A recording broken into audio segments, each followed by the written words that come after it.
In the landscape of figure photography, one group strived for tangible and dynamic displays. No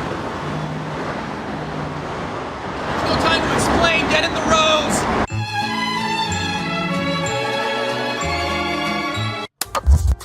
Y'all ready? Yeah, let's go. We are live, Bug. Oh, we are live. Yes, sir. We're officially back at it.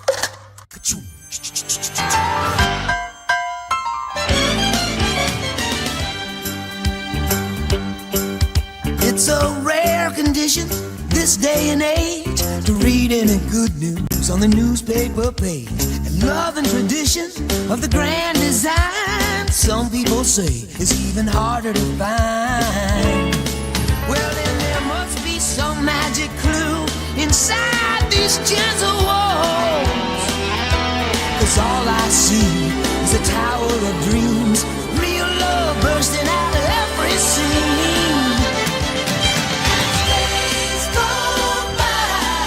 It's the bigger love of the family.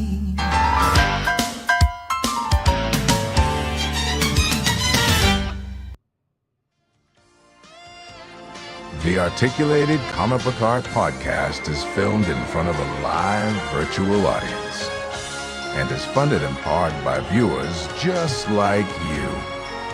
Thank you.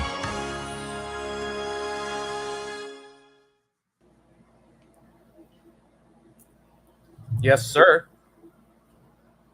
Oh, yes, sir. We're officially back at it. Bug Nice coming at you with the Articulated Comic Book Art Podcast episode. Man, I don't know. What episode is it, P? 323.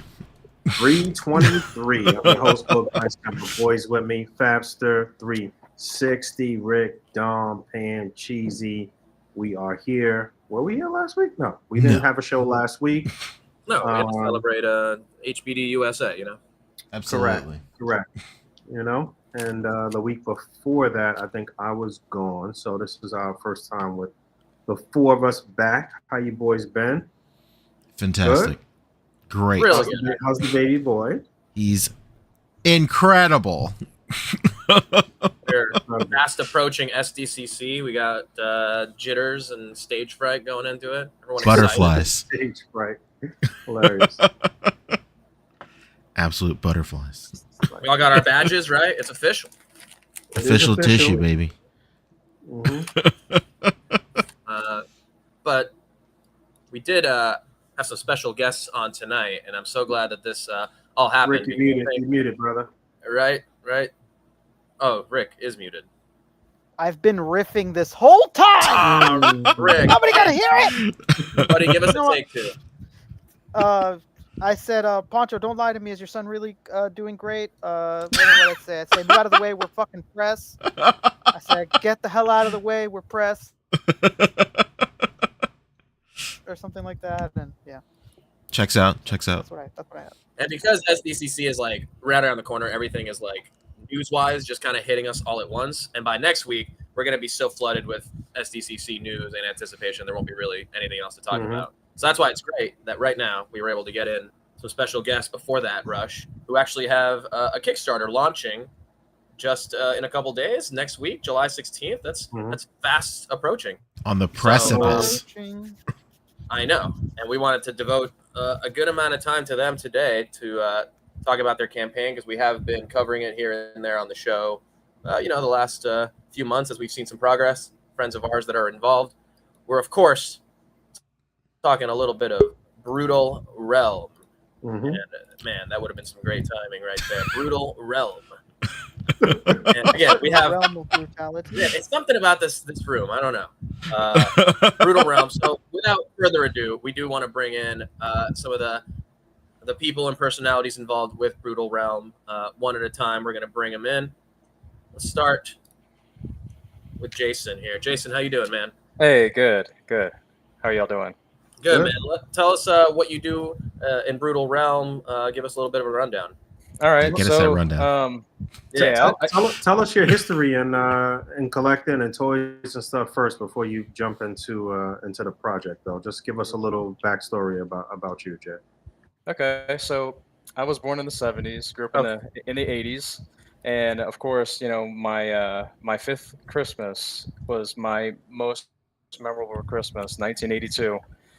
And my mom, she said, I wanted to make sure you and your brother have the best Christmas, and she took on an extra job and she bought us like all the GI Joes came out. I got the Wolverine and Wild Bill's him and his helicopter. I got He-Man. My first He-Man was Triclops.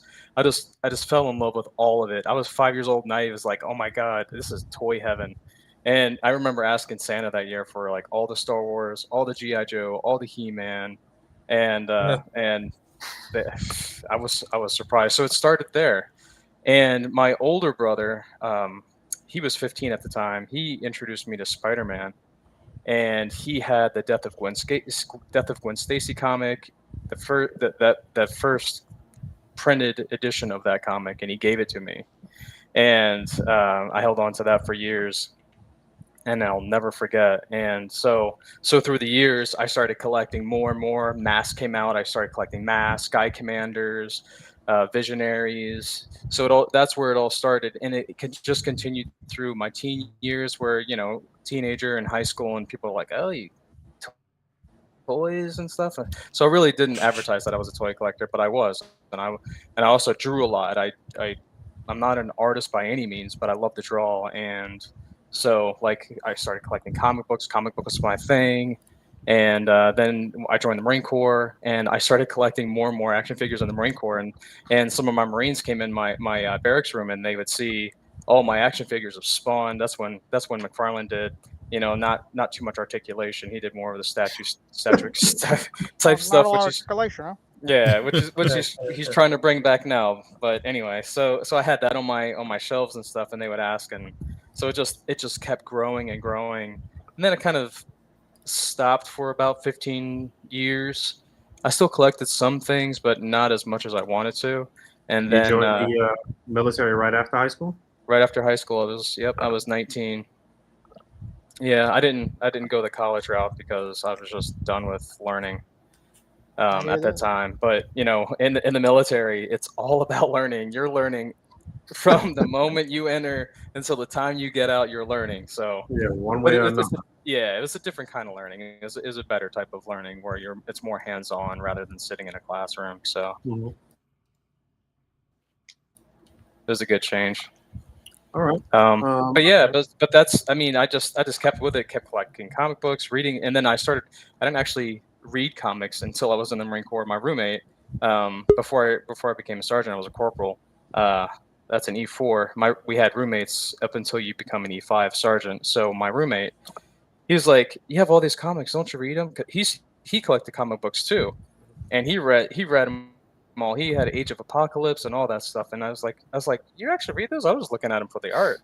He goes, "No, man, I read them. You got to read the stories. They're amazing." So I started reading. I'm like, "What the hell?" My eyes are finally open. So yeah, thanks to my buddy Chris Cowan, man. Thanks to him.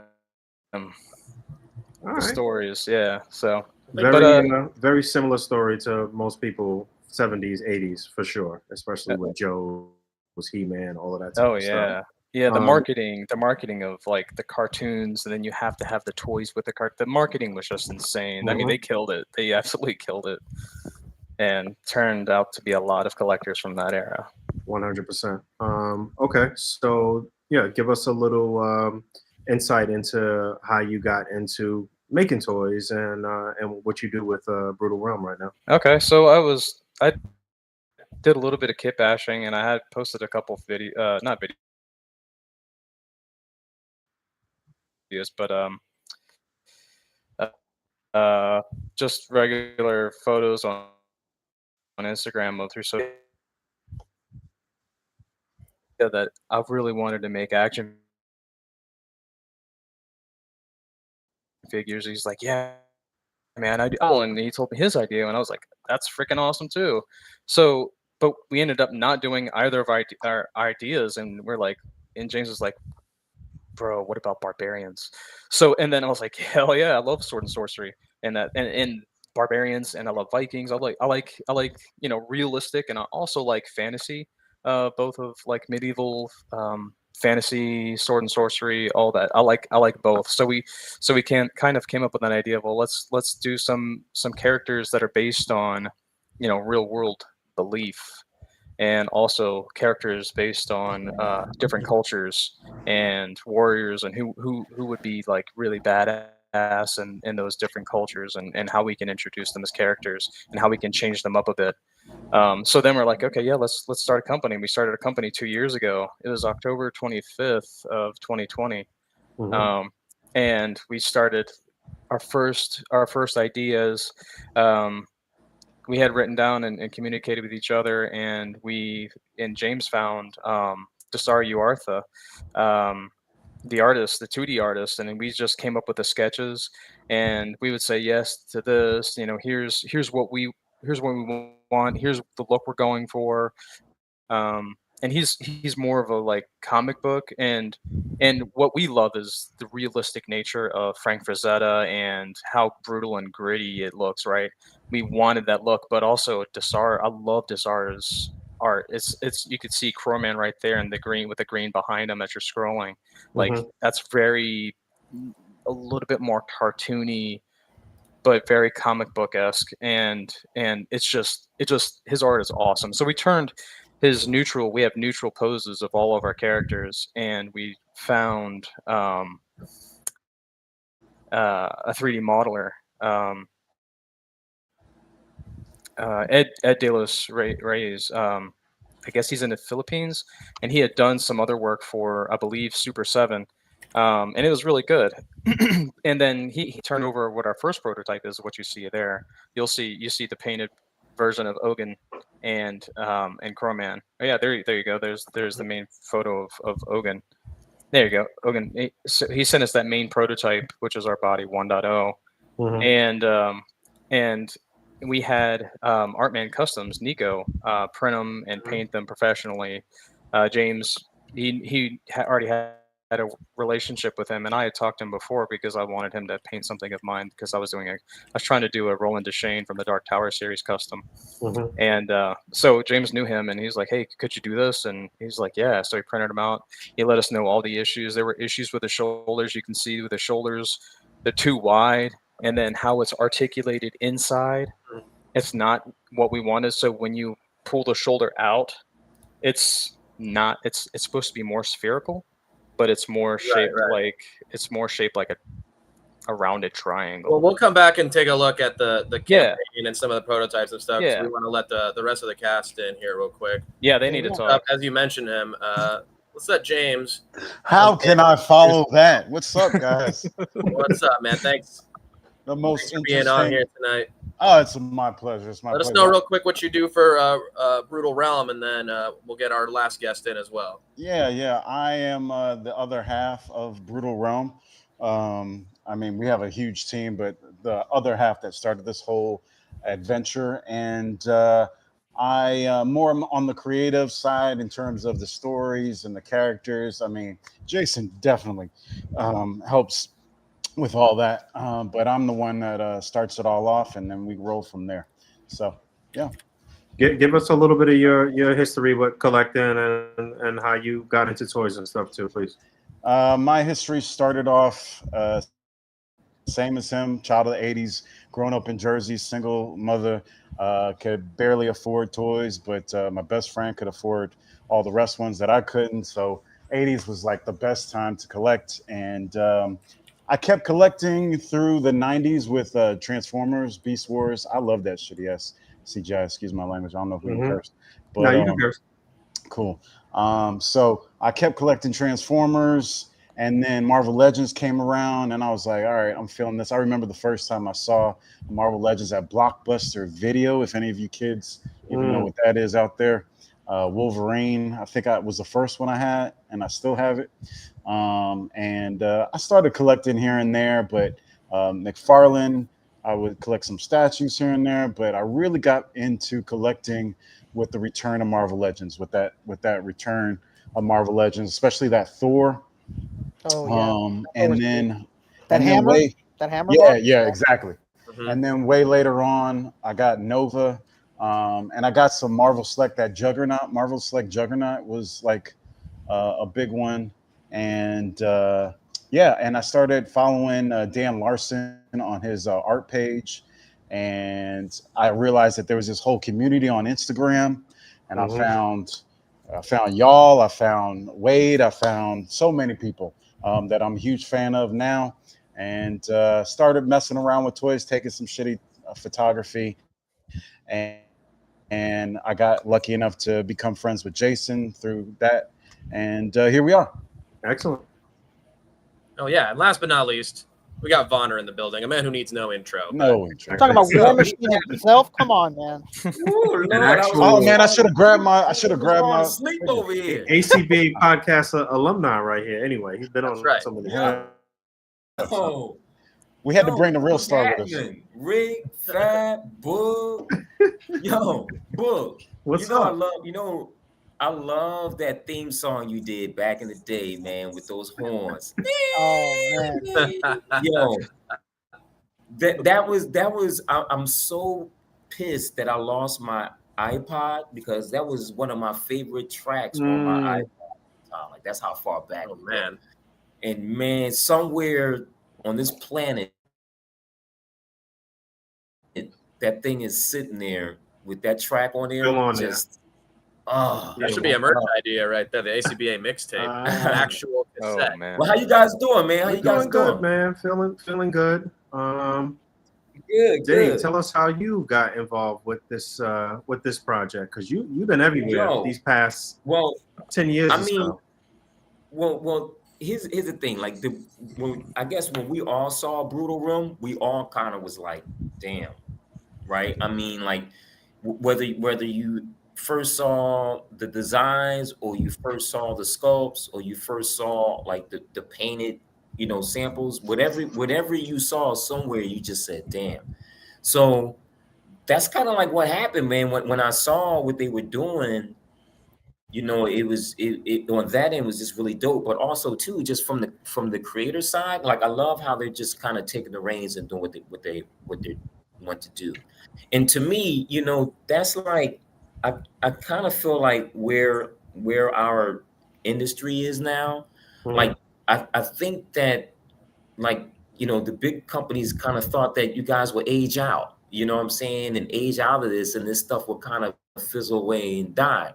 But what happened was you guys like kind of transformed and morphed into different types of consumers and collectors and customizers and photographers and all kinds of stuff. Like, look how long you guys have been around just with ACBA, and look how so many people like how you guys have grown and just morphed in. So to me, this kind of represents that. It's like, damn, this is the He-Man that I should have gotten.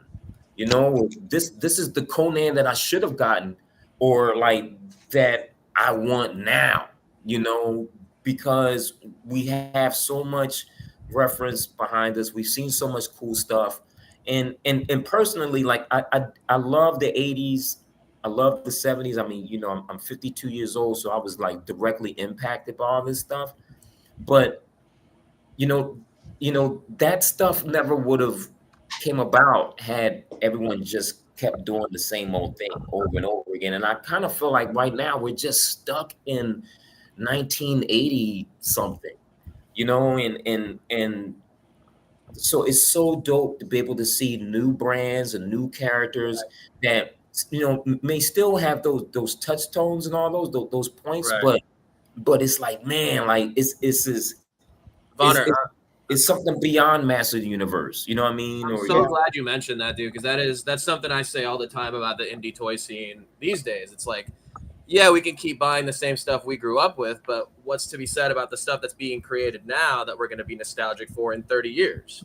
Right. And also too, I think like, that what we're told is like kids aren't, reading the comics, they're not, following everything, but everyone who's looking at their phone, has their heads down their phone, isn't on social media.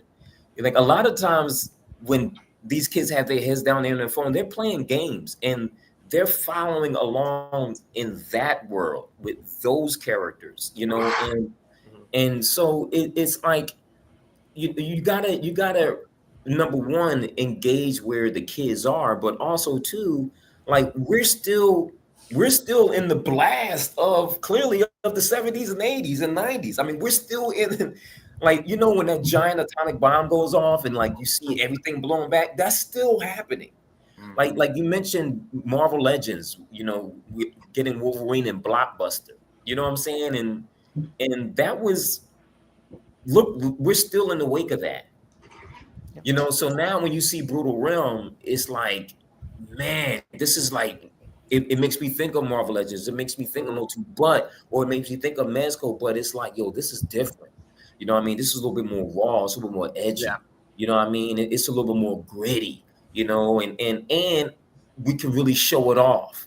Like we can really show it off in a way that, you know, maybe some other guys haven't. And also too, with the articulation, you know, these guys really, really did their homework.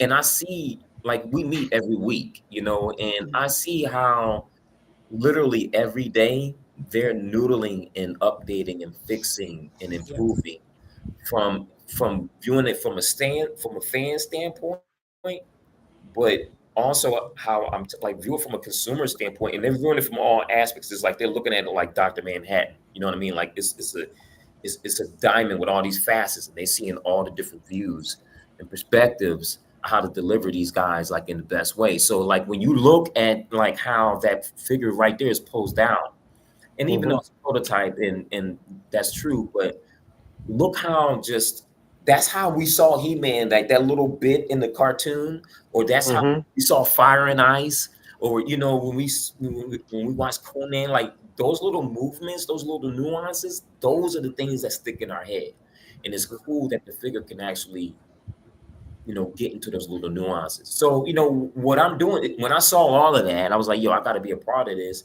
So my role is really to help guide these guys, you know, use my experience, my knowledge, my past, you know, just, you know, dealings in this world and world building. And I love what they're doing. I love their approach. And like, hey, you know, like, let me lend a helping hand. You know, and we got a lot of cool stuff in store, you know, where it's like kind of bringing in, and like you said, it's a large team, and we're bringing in some legendary guys like that you're familiar with, doing some really cool stuff media wise. Big surprises. Yeah, and you know, I want to keep talking, but yeah, these guys are really doing it. They're the real deal. Keep talking, please. and it's very much on par. Like this isn't just guys who you know want to just wake up and decide to make toys because they're super fans. Like they're really doing stuff that's engineerily sound. Like they're actually doing something that's engineerily functional. You know what I mean? And it's so great to be like, you know, a part of that mix because it's very familiar to me, dealing with so many of the talented engineers and creators and sculptors and designers I worked with over the years. And what they're doing is very reminiscent of that. And what they're delivering is going to be as memorable as those things too. Like I truly believe that. So you guys have the Kickstarter coming up here on the 16th. So Jason, maybe tell us, I'm sorry, James, maybe tell us a little bit of what we can come to expect in the campaign here. What is it that Brutal Realm entirely entails?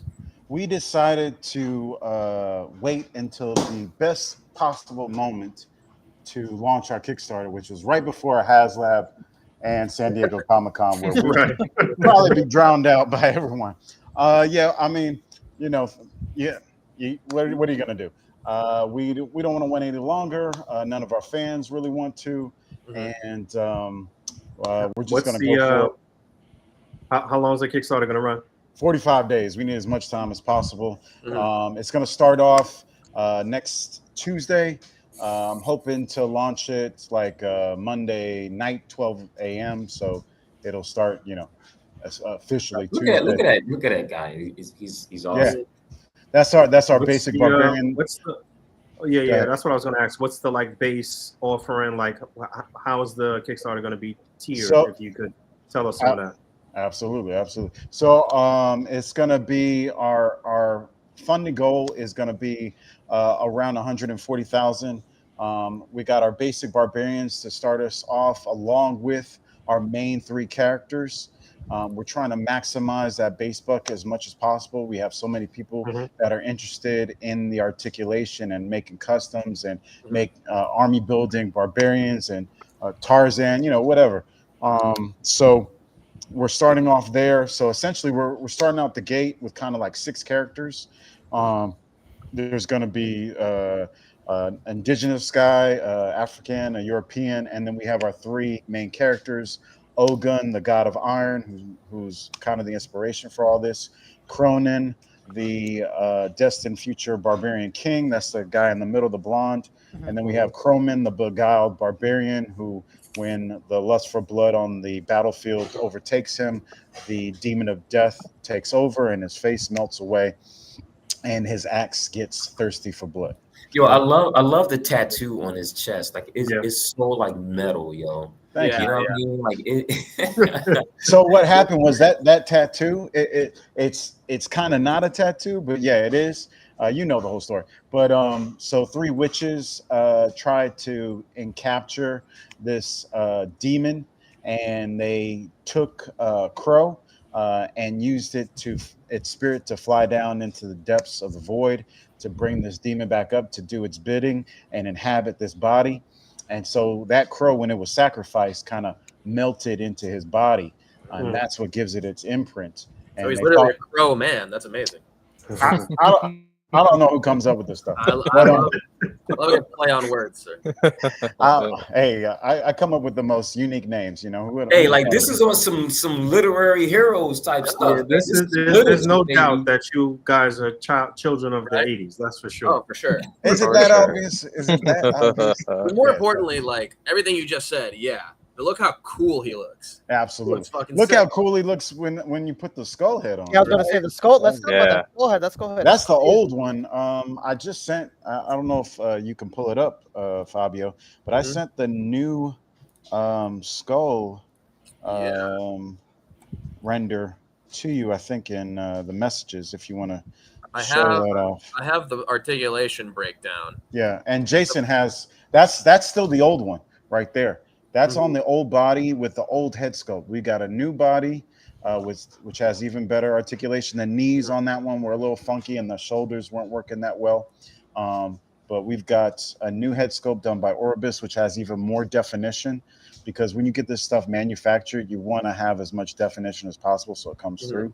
And we just wanted to raise all of our head sculpts up to the same level as what our designer of our body did, Penn. And so that head sculpt is by Monster Machines, who also did the European head sculpt. And I mean, can I just say when I look at this dude, like I can smell. What the I can smell like what's going, like the fire and the brimstone behind it. Yeah, like, blood and iron.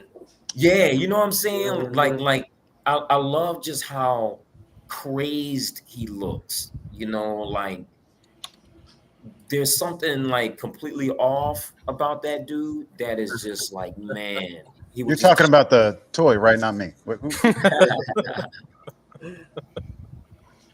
I love it. Like he's been through some stuff. He's seen some stuff. Yeah. Battle hardened for sure. You might be from yeah. And I like that. Those expressions, those nuances, like really, really come through. Yeah. Yeah, that's an incredible skull. You got base bodies. You got these characters, and you say. And then we're gonna have multiple tiers after that to get more characters created. We've got Chief Mato, our Native American war chief. Yeah, that chief is amazing. That chief wait till you see the new head sculpt we just got designed for it. Wow. If y'all want to share that, I can send it to you.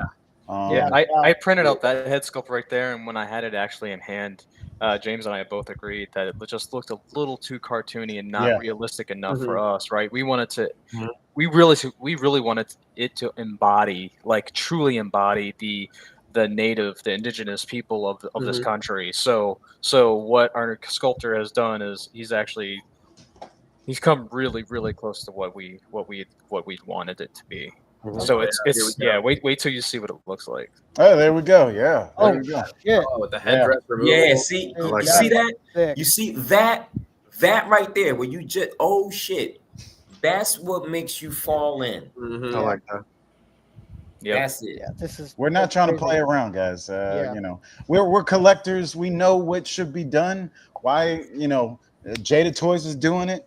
Mhm. You know, we're trying to be like these companies that have people that know what they're doing behind it. We don't, but Vonner does. So he's helping us. Like, And that's one of the things that I try to tell these guys. Like, you got to play to win. You know what I'm saying? It's like right now, like you know, everyone is at the same level playing field right now. Yeah. You know what I'm saying? And like I told these guys, like everyone's trying to, you know, reach for the same slice of pie. So you got to go in there and get your pie.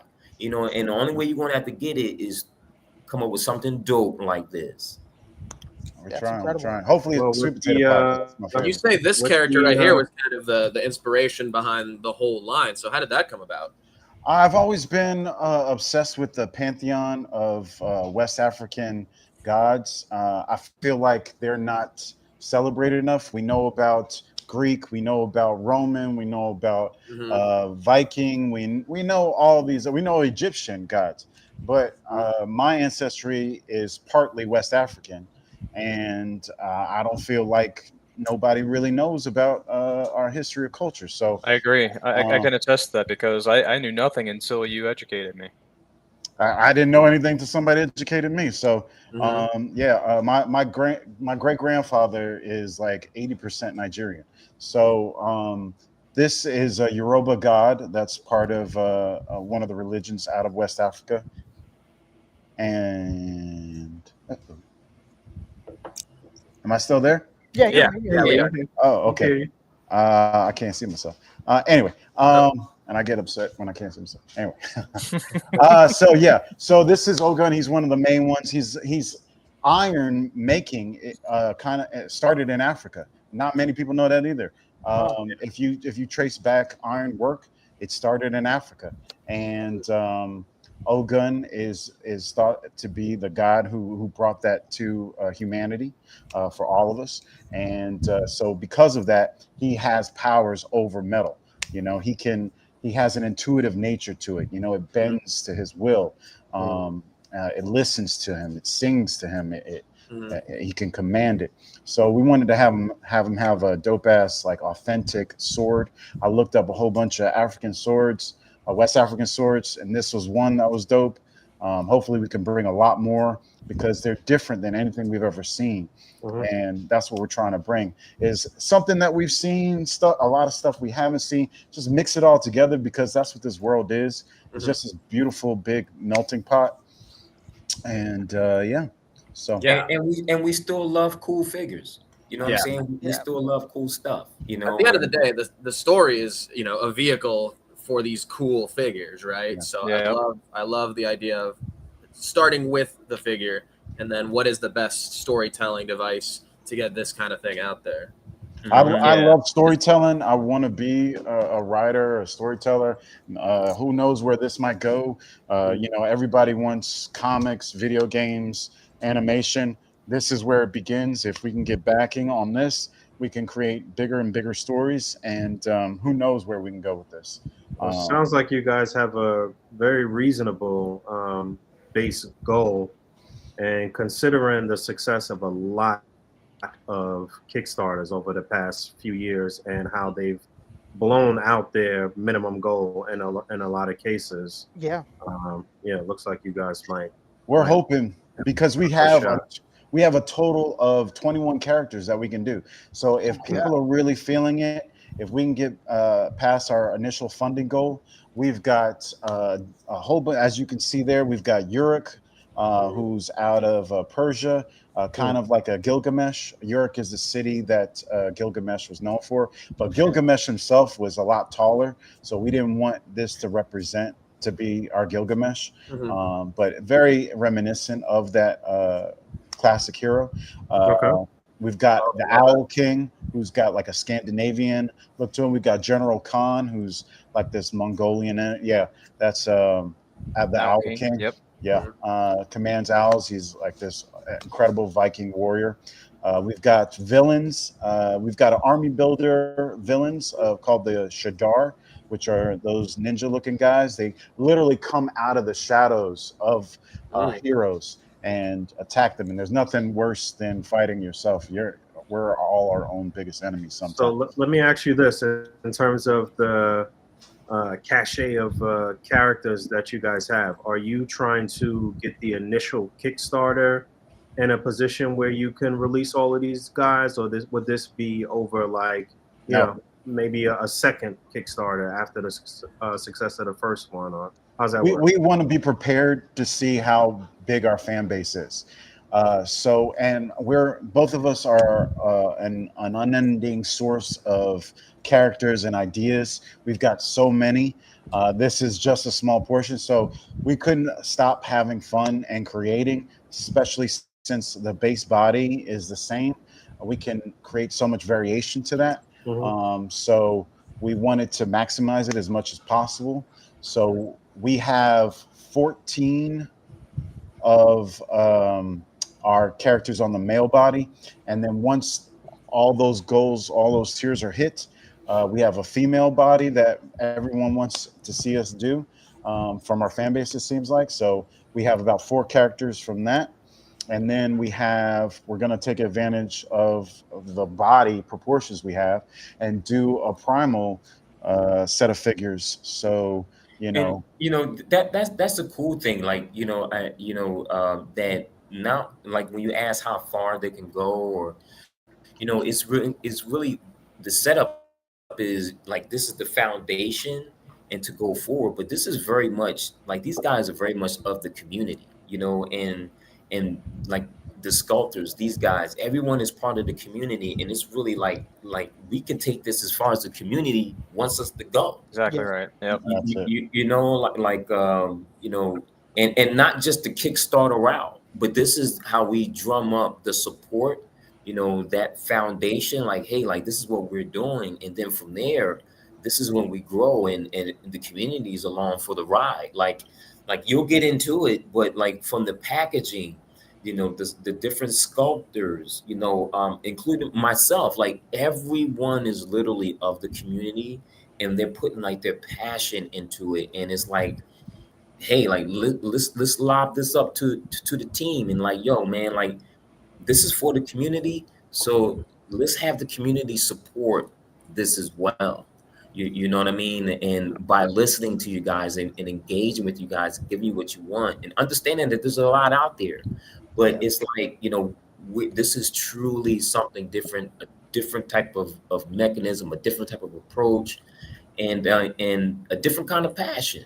And it's going to be so much fun, like what they already have, with the story, the trading cards, the comic book, the animation. Like you can see it all. Trading cards. Let's go. Well, I mean, we've got Desar's artwork, and we've got Ken Art Corp doing our packaging art. He has a very Frazetta-like style. So he's working. He's always just creating and creating. He has a whole trading card for Masters of the Universe. That he has done as just a passion project. Awesome. So, they haven't let him do it, but if he wants to do it for us, we'll definitely get that created. So yeah. And we had a quick comment in the chat as well. We had Jason S asking if there's any chance for creatures or beasts. Yeah, that's what I was talking about. So that was going to be my next question, actually. Jason. Yes. So the last tier is Primal Realm.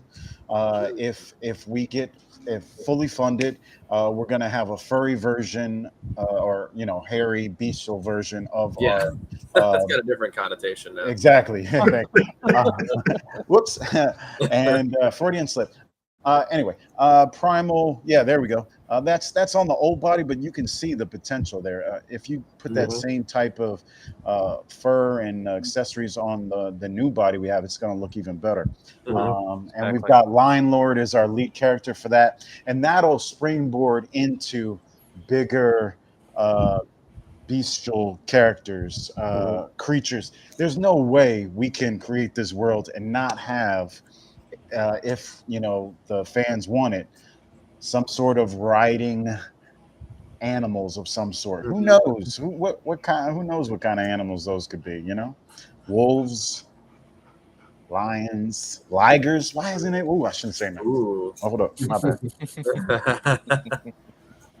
I Man, think Never thought of, I think that with a lot of these Kickstarters, even though they've been, it's been a lot that have had good storylines that are contained. I think the ones that have been really successful are those that can pair with a lot of the stuff that we already collect. And it seems like, as of late, a lot of the Kickstarters have been almost in the same universe. Like I could see these guys kind of, pairing with some of the what are those reptile men? What Right. Savage Savage Crucible. Yeah. Crucible. Savage Crucible and like Another, great example. So I think that finding a sweet spot in terms of pairing it with a lot of other stuff that's out there is that's very important. That's actually one of my philosophy, part of my 3C philosophy. It's collectability, connectability, and customization. You know what I mean? Like that's what we when we doing our stuff, and I love adding in the customizers because to me, now you get the base body to have your truth cap. Like that's your Isaiah Bradley. You know what I'm saying? Yeah. Like this is how you actually you can customize some of those characters that you really want. Like, damn, this could be the Lockjaw that I really, really want, or the Beastman that I really want, or you take it for what they are. Like, yo, this is just the dope warrior that's fighting Superman. You know what I mean? Or going at Captain America or whatever you have in your collection. Right.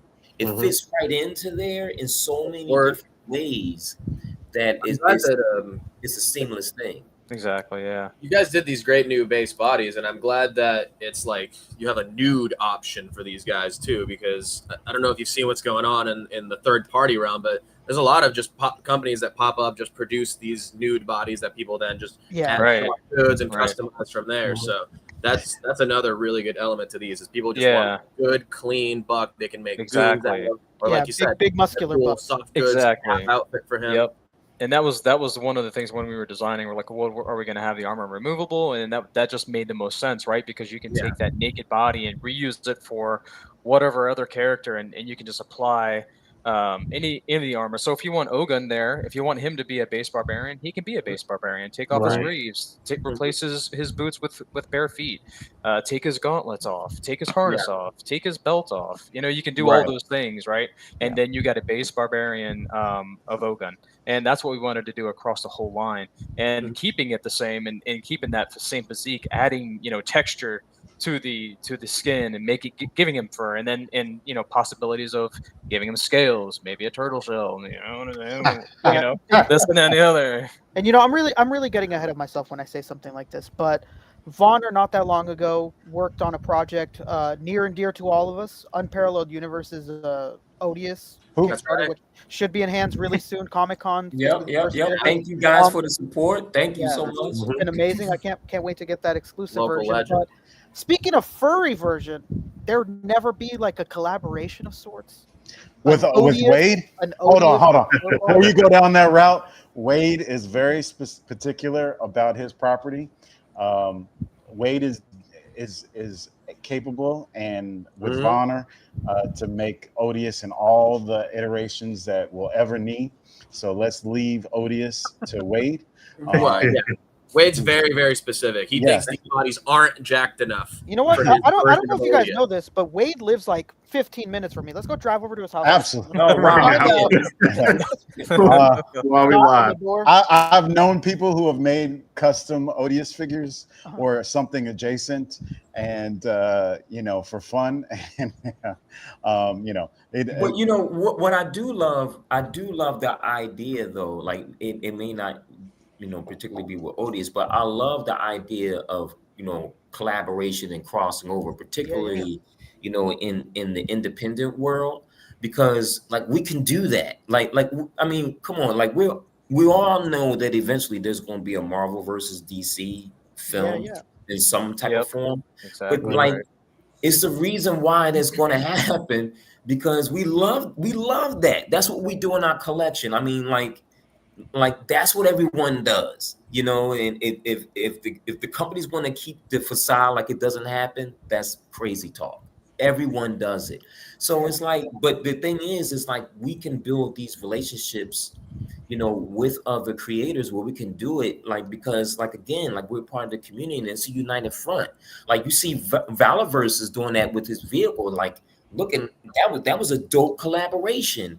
You know what I mean? And he's an independent guy. So it's like, yo, we can do the same thing. So, you know, it may not be necessarily like, you know, with, you know, a character like Odious, but hey, if someone is doing creatures or vehicles or soft good fabric, like you never know, you know. We could do, or someone is doing, like, you know, guys are now making masks and helmets and stuff like that.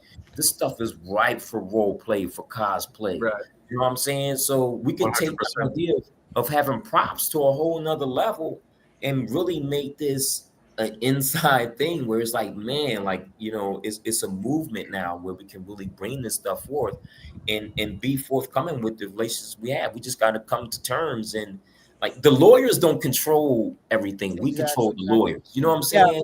Yeah, you know, because you know, usually you hear about one line and another, and you think of them being together. You're like, well, there's so much red tape. There's so many lawyers. There's a Disney owns right. Capcom owns this, and they're not going to do it. But you know, when I hear about a sculpt that's going to be, you know, furry, or it's going to have hair or whatever, and then I think of Odious, who takes possession of characters, I'm like, oh shit, you know, immediately I think this way. And even if it doesn't happen, you know, the possibility is much more readily there than it would be these big corporations. Or Easter egg, like that. You know, or some kind of Easter egg, like the alien skull in Predator 2. You know what I'm saying? Like something that is like, oh snap, like like if in one of these characters' cards, that you, if you eventually design them, if somebody's fighting Odious, but you don't make an Odious ever, but you see the character is battling some form of Odious or something like that. There you go. That Easter egg aspect of it is really cool to be able to see too, if it ever were to happen. Honor, I'd love to ask you while we have you on, because it's such a rare occasion. And guys, please chime in if you have your own thoughts. But what do you think has changed in your time in the industry, Vonner, that has brought indie toys to the point that it is now, where there are so many Kickstarters and so many like new creators making these new properties, which, you know, do evoke there's old properties. But what do you think has changed in all this time? Honestly, I think that, you know, I mean, and I may be biased, but being part of the Marvel Legends team and introducing Marvel Legends and seeing not only how that became so popular in, you know, the action figure presentation, but how that changed the idea of conversation. Like that kind of opened up guys talking about action figures. Like it opened up forums, it opened up chat groups and stuff like that. And then that stuff turned into like the YouTube creators, you know, the guys reviewing stuff, and then it morphed into podcasts and photographers, and now it's stop motion. Now guys have magazines. So to me, man, where I see everything going, man, it's like, it's almost like we're ripe for the 80s. It's like we have all these different like syndicated TV stations and all this stuff. We have all these guys doing all these crazy movements, and guys are playing music and everything. But it's like, how do we harness all that? And now I just see now how the movement is really harnessing things that back in the day we were just trying to figure out. Like this will be like part of a marketing, you know, like, you know, trying to get the marketer involved and how we engage with the fans and do a presentation and all this other stuff. But now you see, now the companies are doing a lot of stuff that we couldn't do before. Mm-hmm. Yeah. You know, like even crowdfunding campaigns, I kind of think that's a little tacky, to be honest with you. When they do a crowdfunding campaign, it's like, are you serious? Like, yeah, when they do it, when the big companies do it, I'm with you there. We've had a lot of these discussions, and I'm not getting involved. about the crowdfunding, because like, why treat your consumer like that? Right. You know, like, why don't you just offer the product to your consumer? But it's like, you know, to me, it's like we're used as a bullhorn. We're used as that. Like, we can, whenever there's a new movie coming out, you better be sure there's going to be the collector rendition rolling out first. And like, you know, with Deadpool and Wolverine, like, wow, everybody's going crazy about that realistic Hugh Jackman Wolverine and da-da-da-da-da. You know what I'm saying? But like, that's because we're making all the noise about how important that is to us. You know, and it's like, you know, it just seems as though that's how the companies utilize our voice and our passion, whereas we utilize our passion more as a movement. Like we support each other more, and I think like that's what I see that's happening. So, and also the skill level, like dudes are really good. Like, I mean, back in the day, it was Phil Ramirez and Dave Cortez were and still are gods. Yeah, and you know, I think something that should be said too is people like you. I don't know if anybody here is into tattooing or anything like that, or into tattoos in general, but that like toys to me was really gate kept.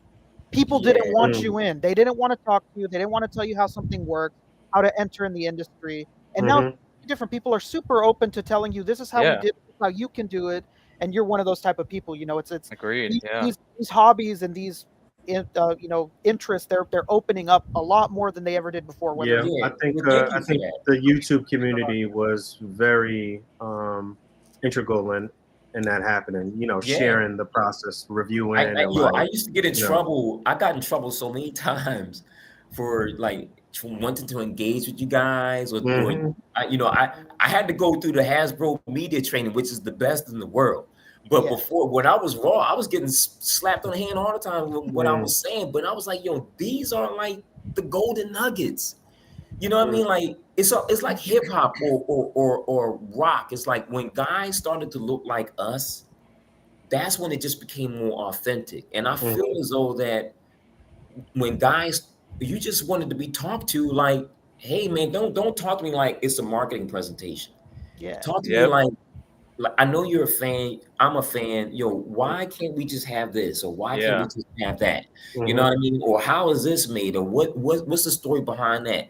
And I kind of felt like that is Deadpool breaking the fourth wall. Like, what's wrong with that? Right. You know, we can use this as a way to engage with our core consumer. You know, and so you still see a lot of that gatekeeping. You still see a lot of the standoffishness. You kind of see a lot of the guys still mocking us. You know what I mean? And you got, and it's like, come on, man. I think there's just more that we're all of the same cloth. You know what I mean? Like we will all sit and camp out. We're all giddy that Comic-Con is around the corner. Right? Yeah. And you know the springboard. The springboard off that, in terms of the community, and also to tie it into Odious, we wouldn't be here if not for Wade and the group that he created with Tuesday Crew. Yeah, the Tuesday Crew. Yeah, I was lucky enough to befriend a lot of them, and it's just a large group of very talented people. Yeah, Plasty and Adam and Artman Custom, Nico Hodge. Customs, you know. Nico Hodge is the one that painted our initial prototypes and printed them out.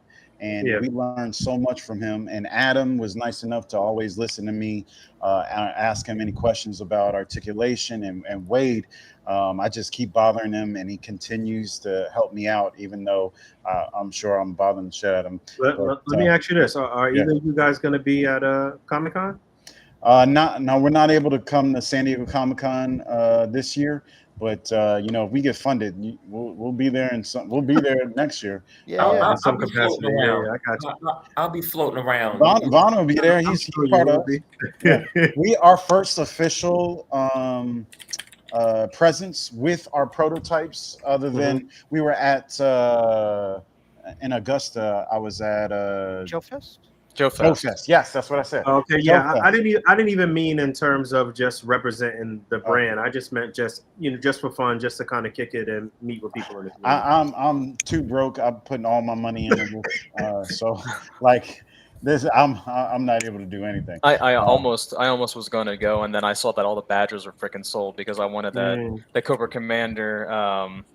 Once a man exclusive. Once a man exclusive. I wanted it, and I was like, "Oh, you got to be kidding me! How are there no badges already? How they just went?" You know what's funny? I've never ever actually purchased a badge for Comic-Con. I've never either purchased a badge one time ever. I think. And I noticed Trevor Williams was 1/6 shooter was in the chat. It's There been he is. for too long we haven't shown this man's amazing Oh work. man. Oh And man. And I got to jet a little bit, but you definitely Yeah. got to show. Yeah, look. that's the one right there. Oh, nice. That's the one. I didn't even know T took any photos. Yeah, and that's on the old body. He worked magic with our 1.0, and I wish hindsight's 2020. right. I wish we could have waited and got him the new body, and had Nico paint up the new ones. See, like Before the that's what I'm Kickstarter, talking about. yeah. Like how this is part of the community. Like Mhm. I'm gonna tell you right now, in order for me to get a shot like this with another, company, I have to go through so many hoops. So much red tape. I would Yeah. have to go through the budget. I gotta go through who's open, who's timing, and all this other stuff. Get it approved. Have a whole bunch of people sitting in a room that doesn't know anything about this brand or these characters making decisions about it. Whereas, like, this is 1/6 shooter. Mhm. You know what I'm saying? Like Yeah. this is Who's our got brother. chops This with is our brother actual doing this. companies, but but who is still down to earth and still kind of at a level where he's tangible and you could get with him and shit. Like, Right. Yeah, I he still love that pops about in on him. chats. Look at him. He's in the chat right now. Yeah, he was so nice to listen to us and see the potential. I mean this Yeah, that picture looks speaks awesome. for itself. He also You know did what? I was Cronin. thinking about this Yeah. this character and this base too. We could make a Tyrone Cash from this Ultimates Hulk Listen. from this guy too. I I've mean, always wanted a Tyrone. I have that comic. I've always wanted a Tyrone. Somebody did a dope ass custom, and I wish I could remember. I'm gonna find it real quick. But Damn, this is a good base for Tyrone Cash. Damn. but I You appreciate guys aren't you going to doing be it. at San Diego, but are there any cons that you guys are hoping to display at? Hopefully, after Yeah, our first big premiere will be at Joe Lanta in September 27th through 29th. Okay. We've been lucky enough for them to invite us out. We're going to have banners. Vonner's potentially going to be there. Our packaging artist, Ken Art, is potentially going to be there, and we're going to show his work. We're going to have even more of his work to show. We haven't shown any here Ken yet. Coleman from Ireland. Ken Coleman. Ken So Coleman. just to get the dates, we got the Kickstarter starting on the 16th, right? Yes. Yes. We're gonna run for 45 days from the 16th, Mhm. which will put us to August 29th. August 29th. All right, August August 29th. And, Yeah. and then, hopefully everything will go great. You will triple the amount that you want. Speak and then on it, you'll brother. be at Joe Lanta on September. 27th through the 29th. Yeah. All right. Yeah. And I look forward to it, seeing my whole team in person, or the core part of it, and have our prototypes on display, talk to people, and have an ability where we can actually sell it, because we'll be funded. And speaking of selling it, you want to tell how much is the retail? Oh yeah. Well, these things are going for a hot. And just real quick too. I know that the prototype has been in the hands of a few people so far. Yeah. If people want to go and check that out, I'm pretty sure that The Amazing Darius had a review, right? Yep. Yep. And Pixel Dan. Thank you. Pixel Dan took some photos, posted it on his Instagram. And we have another very popular YouTube reviewer who hopefully will be incorporating it into a review of his this weekend. And I don't think anyone's going to miss it if I don't say his name. I don't want to put him on the spot. So, but I'm pretty sure. And then we sent some of these to some other very popular reviewers, fan favorites. So it's going to make its rounds. It's going to get looser as it goes around. That sounds weird, but Well broken in. yeah. Well, they're It's like going the to Village Bicycle. yeah. But It's kind of like it's all of our bike. It's like the Stanley Cup. Take a ride. Stanley Cup, I'm gonna just keep it at my house. Absolutely. So there's going to be even more media coming out, yeah. So James, did you want to talk about where we got the base body, the size, the inspiration from? Yes, Masters of the Universe Classics, right? So, Okay. Well, who in particular? that would be. Help me out, Jason. Lou Ferrigno. Lou Ferrigno. Oh yes, the body Oh, size. okay. Of course. You talking Yeah, about Television's The Hulk? absolutely, Yes. absolutely. So I if could, you I look could up Lou totally Ferrigno, see that now. if you look up Lou Ferrigno from this movie called Samson, Yeah, Samson. Oh, awesome. Samson, I'm aware. Samson. the brother was like, I'm not even talking about him as Hulk. Look at the stills from Samson. I'm gonna look it up. Yeah, We had a Oh couple my of god, comments. it is like your body. What the hell? We had a couple of Crazy. comments about his chest, right? About Yeah, like he yeah. looks like he's flexing all the time. Well, I mean, it was inspired. It was inspired. We have to make him look that way because I mean, look at him. Yeah, He's his physique. It's just perfect. Lou Ferrigno is Just perfect. Is yeah. I mean, Arnold Schwarzenegger is cool, but Lou Ferrigno is better. Okay. He's a mountain of a man. We've Yes, seen definitely. tons of Arnold Schwarzenegger inspired figures. Yeah. Let's give Lou Ferrigno his chance. Right. Let's give a Yeah. Faison a chance. Yeah. I mean, this isn't exactly him, but I'm saying right now, looking at these pictures, And Lou shows up at every convention. He's always there. Yeah. He's Yeah, always signing stuff. So give the look that brothers- picture right there. To your up and to no, that's fake. Up, I was gonna say. Jesus Christ, wait, is that real? Holy. Good Lord. Yeah. To up, there you go. Yeah, that's Yeah. A I mean, living Adonis. The man was ridiculous. The man was, Yep. and like 4 inches taller than Arnold Schwarzenegger. I mean, Yeah. who's the better barbarian? You know? I mean, body mass Mhm. alone. Yeah. Yeah, that's pretty impressive. Yeah. So yeah. So Yo, you gotta everything's tell gonna this price. be. I got a jet in a little bit, guys. But Right. you gotta All tell everybody how much these things are gonna cost, yo. I'm sorry. Yeah, sorry. tell us some price and tell us some breakdowns. Yeah. So the base barbarians are going to be $30. Wow. $30. Yeah, $29.99. $29.99. Whoa. And then our main heroes are going to be $35.99 because they're going to have additional head sculpt, additional hands, lots more accessories. We're trying to make it very approachable. Jada Toys, Very approachable. setting the kind of the way on this, with great articulation, a great price. We're not as big as them, but we're trying our best. We're very. Go ahead. No. I was just going to ask about the swappability. I think you touched on that a little bit, but you. Oh will be yeah, able to- everything's swappable. Jason made Everything, sure of yeah. that. Everything. Okay. Yeah, Jason $30 was for cooking the that base the whole time. barbarian and the characters. How much?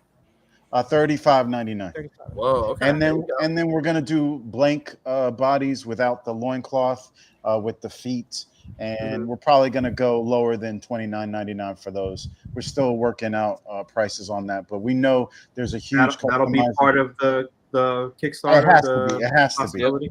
Yeah. And also add-ons, so you can add like greaves and boots and gauntlets to your barbarians if Oh, you wanted to. Yeah. So if you like the base barbarian a lot and you want to accessorize them a lot more, Jason made sure that we could add other greaves and bracers and build those characters up as well. So you can do whatever you want, Hell yeah. So I know we're competing against the Death Star with the G.I. Joe HasLab, but we're coming in at really affordable prices. So open up a new line of credit. And, Hey man, if it's one thing we know is that collectors have a seemingly infinite amount of not this one, but yeah, everybody. disposable income. Yeah, I mean, I So think every they'll time find a new, way. every time a new Kickstarter starts, I'm like, I know it's gonna make it, but then when I see how far it goes, I'm like, damn, Right. people really showed up. Yeah. Yeah, really. Yeah, really. Exactly. All right, guys, I got Wow. a jet. Well, It was thank so you, Honor, great for having being you. on. Thank you man. so much, David. Yeah, appreciate Thank you, you, Dave. Vonner. Appreciate Yo, I it, love man. you Legend. guys. Thank you so much. Have a good night and be safe. Have a good weekend Yep. too. Much love, Yep. David. brother. Thank you so much, man. Hopefully, we'll see you in San Diego. Y'all better. Well, Stay Jersey. All right, later, Vonner. Thank you. All right. But another going back to Wade and Odious again. If it wasn't Yeah. for Wade, Vonner wouldn't be on our team. We were looking at other people, That's right. and I Yeah. didn't think Vonner would, you know how you get in your head. You think, we're just the small little company with just some 2D art. And Vonner started sharing that stuff before we even started talking to him. And Wade was like, "You need to talk to him." Yeah. And I did, and it's been the best decision. Other than, I mean, my team is amazing. Every single person that's come on, that's on with us right now, is just the guy who did our new body 2.0 pen. Mm-hmm. Man, I can't stop saying this guy. Yeah, he's just ridiculous. He's if you look up, his name is spelled DAUFUYAN. Yes, YAN. Dalfuyan. Look him up on Instagram. If we could pull him up right now. I don't want anybody stealing him from us. You can put it in the chat. There's a hold on. Sorry. No, I lost you about it. D. I found it. Okay. Yeah, I see him. Yeah, he. Wow, this Odious he did was crazy too. Exactly. Yeah. Once again, bringing it back to Wade, man, and Tuesday Crew. I saw that and I was like, Wade, man, you see what this guy did? And he's like, yeah, it's incredible. And I was like, do you mind if I hit him up? And he's like, no, go ahead. Wade's very, he puts on a harsh front, but he's a really cool guy. Yeah, he likes to seem like a grump, but he's a cool. Yeah, he's a cool I'm the opposite. I'm actually a real jerk. But he told me to hit him up, and this guy was so receptive, and he just continues to be like other than Jason and Vonner, like the best person you could possibly work with. Oh, this man. guy. I'm not gonna stop singing his praises. So yeah, he's really cool. I mean, anything that we need, I print something out, it doesn't work. I'm like, hey man, can you help us out? This needs to be adjusted. He's like, I'm on it. Priority done. Sends it like literally the next day. I'm printing again and testing it, like taking his measurements for him, making sure. He's so easy to work with, and he's such a good dude. Look at the first picture in the top left. That one there. The top left, the very first picture. Yeah. So that is MCU Collector's head sculpt. That has always been dope as hell. I bought it when it first came out. And then he created this body for it. And I mean, look at that. And those are renders. This guy is wow. He's no one realizes how good he is, but we were lucky enough too. That's an easy follow right there. Yeah, exactly. Yeah. This guy is this the doomed Odious? Yeah. He created that for fun, and it's a work of art. If you've been a follower of Tuesday Crew and Wade's lives, the dinosaur hands. So he created that, and it's just a work of art in my opinion. So is the Odious that everyone has gotten. But that's what really hit me to him. So yeah. Very nice. Incredible work. Yeah, here's the MCU head sculpt. Yeah, I still have that. And then the body he created for that thing is cool as hell. I'm surprised we're not going up against MCU Collector's Kickstarter with those in all different types of like Power Ranger colors, man. Please, I support over mine right now. But anyway. Well, you guys give us the rundown one more time in terms of the dates and the initial offering, and any other details that you might want to share that we didn't get just yet. Oh, absolutely. I had a couple more questions, but go ahead. Is Pancheezy coming in now? Yeah, he's about to come back in a second. I'm a big fan of Pancheezy. Every time he goes, "Let's go" or laughs, his laugh is like epic, man. Especially if he laughs at you. Oh man, that's hilarious. Anyway, it's true. Mario knows about that. Yeah. Anyway, so he just laughs away the pain that I cause him. Hey, I've always wanted to say this, Fobster. You have a great sense of humor, and thanks, man. Don't take yourself too seriously. And I'm a big fan of watching this show because of you. I have a mullet. I can't take myself seriously. I've lost that ability. Man, you're a Star Wars character, man. You should. Yeah, the main character of the Book of Boba Fett. Where's my Power of the Force figure with a holographic photo? As soon as I get an ear with those people at Star Wars, that figure is gonna get made. I'm telling you. But thank you. Absolutely. So $140,000 is our main goal. We're going to be offering the blank customizer body with no boots on it, just the feet, fists, and then hands, and then just one head sculpt. Yeah, that is one question I had: is what is the hand spread going to be looking like? So for our main characters, they're going to have fists. They're going to have weapon holding hands, and guess what those weapon holding hands are going to do, guys? Oh, let's go. Oh man. Okay. I mean, Excellent. Vertical yeah, hand. you might see some old prototypes holding the weapons going horizontal. Mhm. Is that right? Yeah, but we're collectors. We knew that it's got to be vertical. Mhm. It's got to be the vertical. Yeah, it got to be the vertical. And then they also have like boob grabbing hand. I mean, wrestling Choking hands. choking hands. Thank you, choking hands. Choking hands. Jazz hands. Jazz. You guys must have been around long enough to remember Glenn Webb. Oh, Webb, man. of course, right? You would call them gestural hands. I love that. Gestural. I will not forget that. Right? It's Gestural cool. hands. That's Rest right. in peace, man. Rest in peace. Rest in peace. He's one of the first people that I started following Mhm. on YouTube. But so those are the three hands. Now the base barbarians, they're gonna have just the fists and the weapon holding hands. There will be an add-on for the grasping hands, the greaves, and the boots. And if you want to add additional weapons and stuff, so you'll be able to kit it out as crazy as you want to go. But that's we're going to start there with the $29.99 figures, and then the main characters come with everything. They have 2 head sculpts. They have the accessories that are removable. They have all 3 hands, and they either have and they normally have at least 1 weapon, if not 2. Like Ogun has his shield, and he has his sword. Yep. And he has a short sword or knife, is what we called it. Yeah, short sword. Where is it? I got it right here. He's got his little dagger here. Yeah. So you can see the size difference there. We got a And we've also blown that sword up, which might be part of a weapons pack, because I like it a lot, even though it might be too big to be a sword. But I think it looks cool. I don't know. I might offer that. It is cool. Yeah, I do like it a lot. So and then once we hit 140,000, we're gonna have tiers at probably around 12,000 for each additional character. For the first character has got to be Keith Mato.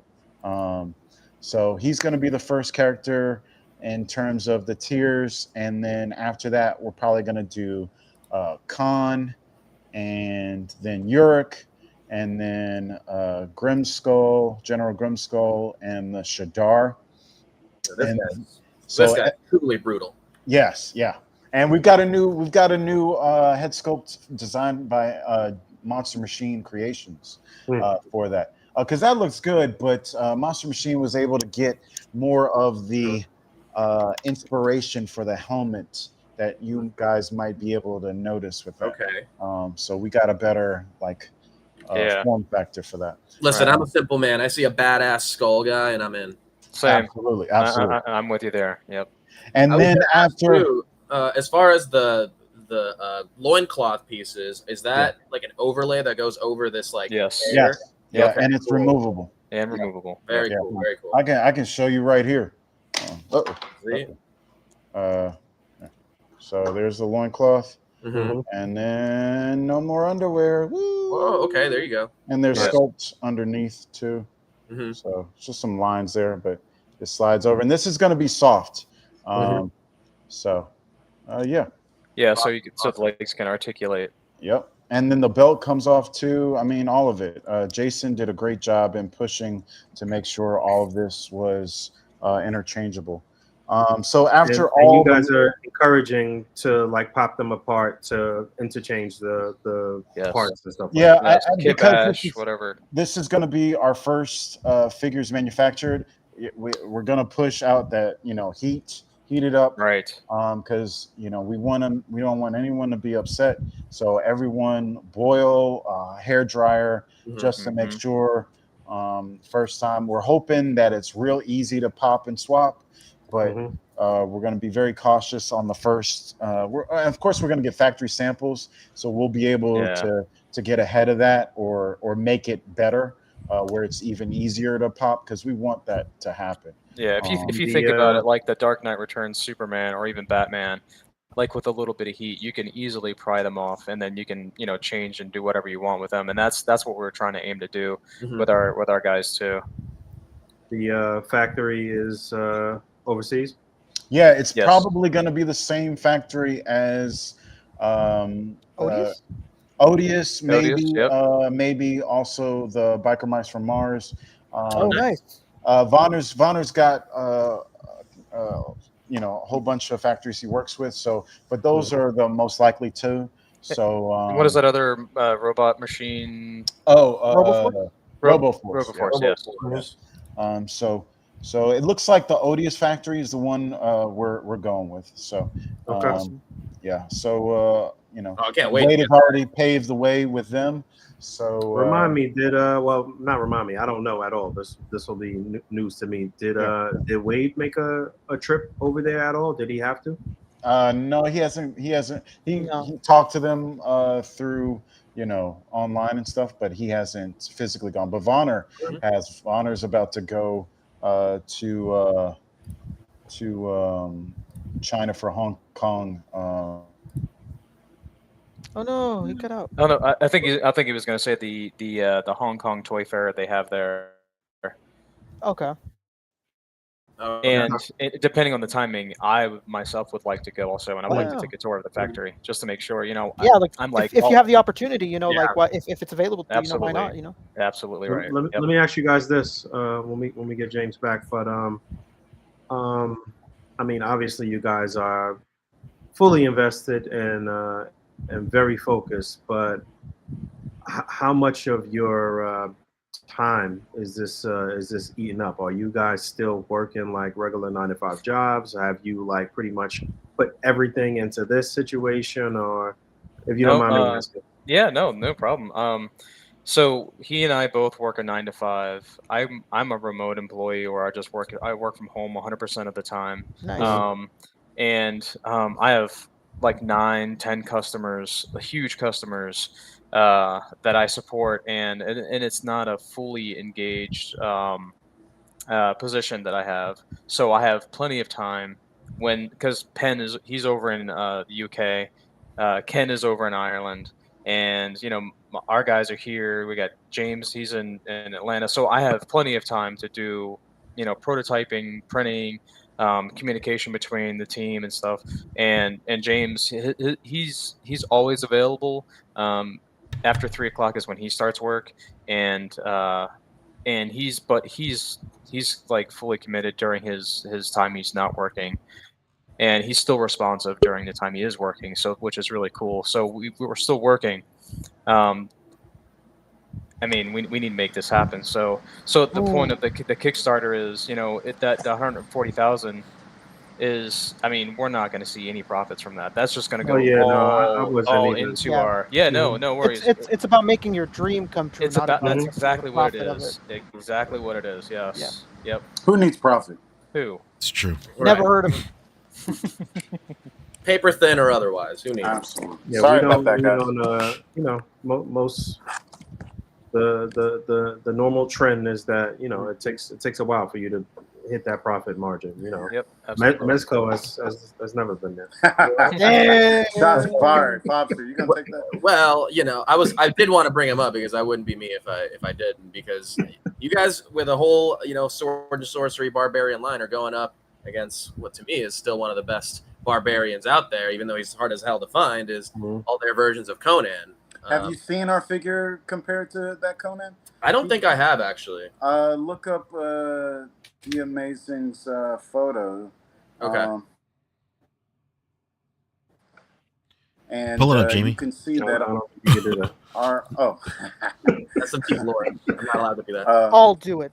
Yeah, go ahead, Rick. Send me a pic. But he should have the comparison. He didn't show it with the Conan head sculpt on it. He put a different head sculpt. That's right. But it's the same body. Right. But ours, their Conan is a little puny man.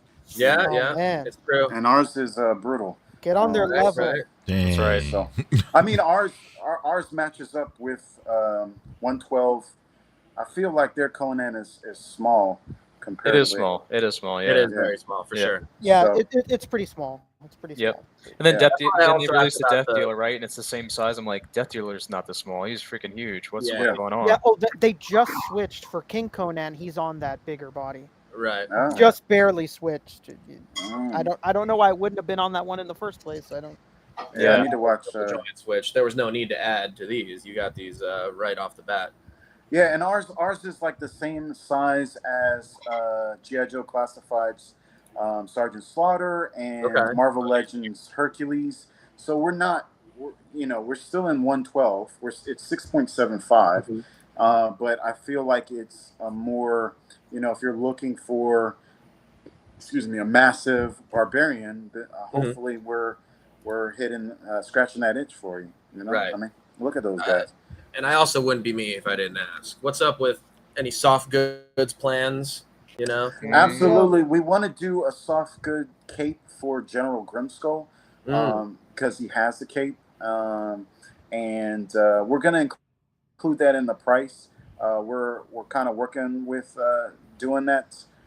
So hopefully we can deliver on that. If the Kickstarter, if the goal gets up to General Grimskull and the Shadar, right there, he's got a plastic cape on, but that's Mhm. not going to do him justice. So hopefully, if the Kickstarter hits that goal, we can just kind of offer that and really show what we can do. A soft goods cape with wire. Yeah. Because soft goods cape without a wire is like, don't half-ass it. So, Mhm. so he'll be 45 with that soft goods cape because soft goods cost a lot of money. Yeah. So. It's a lot of handwork there. Yeah. So, and the factory that we're working with did Otis's soft goods, so they'll be able to deliver on that. Look at Pixel Dan's Instagram. I think he also. No, maybe he didn't. I was about to ask. I don't see that picture on Derry. Maybe he put it on his story or something at some point. Mhm. I think it was on the video. Yeah. Oh. Okay. I can send you the photo if I play with my phone. Am I sending it to you, Fopster? Yeah. All right. Yeah, I'll take it right here. That's what she said. Oh God. I walked into that one. Go. All right. Here's both comparisons I just sent to you that he did. So yeah. So after all these male characters, we got like 14, 15 of them. The Shadar have 3 different head sculpts, so those can be army built. And we're going to launch our female figure, which is Athena, which we've shown like some 2D art on. And we're working on the 3D silhouette of her. Penn is working on that. And There she is. yeah. And we're also going to do, because if we get that body funded, we can also, instead of just doing her, we might as well do some basic female barbarians as well, just like we're doing with the male ones. So we're going to maximize that. She's going to be the only female character we offer on this wave, because we really just, everyone was asking, like, where's the female body? And we thought, oh, we'll just wait till, we get this funded. But everyone really wanted us to deliver on this. So we pushed this ahead. And she's going to be offered in the Kickstarter right after all the male characters are funded. So, and then there's going to be 3 basic female barbarians, and if that gets funded and people still want more from Brutal Realm, we've got the primal bodies, which you showed the body off for, and then Lion Lord is the main character for that, which we have a 3D sculpt for. There's the 2D art, there's the 3D. That's only the old body, so the new body will look even better, more proportionate, and Orbis did the head sculpt for that as well. There it is. Right there. Yep. Yeah. Super impressive. Thank you. Or Orbis should be saying that. But so if you like Lion Lord type characters, I don't know where else that could go with that, but that's our first offering. Well, and if people, I got a few ideas. Yeah, Yeah. really? Yeah. So, and if people really like that, who knows? There might be more primal characters that err on the side of felines. Is that the word? You know, panther gods. Initially, I'll just go ahead and reveal right now. Of the basic primal characters that we're going to do. We're going to do 3 different ones. We're going to do Jason, help me out here. Wolf. We're going to do Monkey King. Because I love apes. Anybody that knows me knows I'm obsessed. So we're going to do Monkey King. And we're going to do Black Panther as well. That's sick. Yeah. That's amazing. I mean, that's what everybody wants, you know? So why isn't anyone delivering on that? So we're going to try and do that. So. Oh, man, I'm seeing it right here, boys. That Conan is looking mighty puny next to your... Well, send me in the chat, brother. Yeah, I just sent it to you in the podcast chat. You're towering over. Yeah, and it's still 112, you know? Do you know?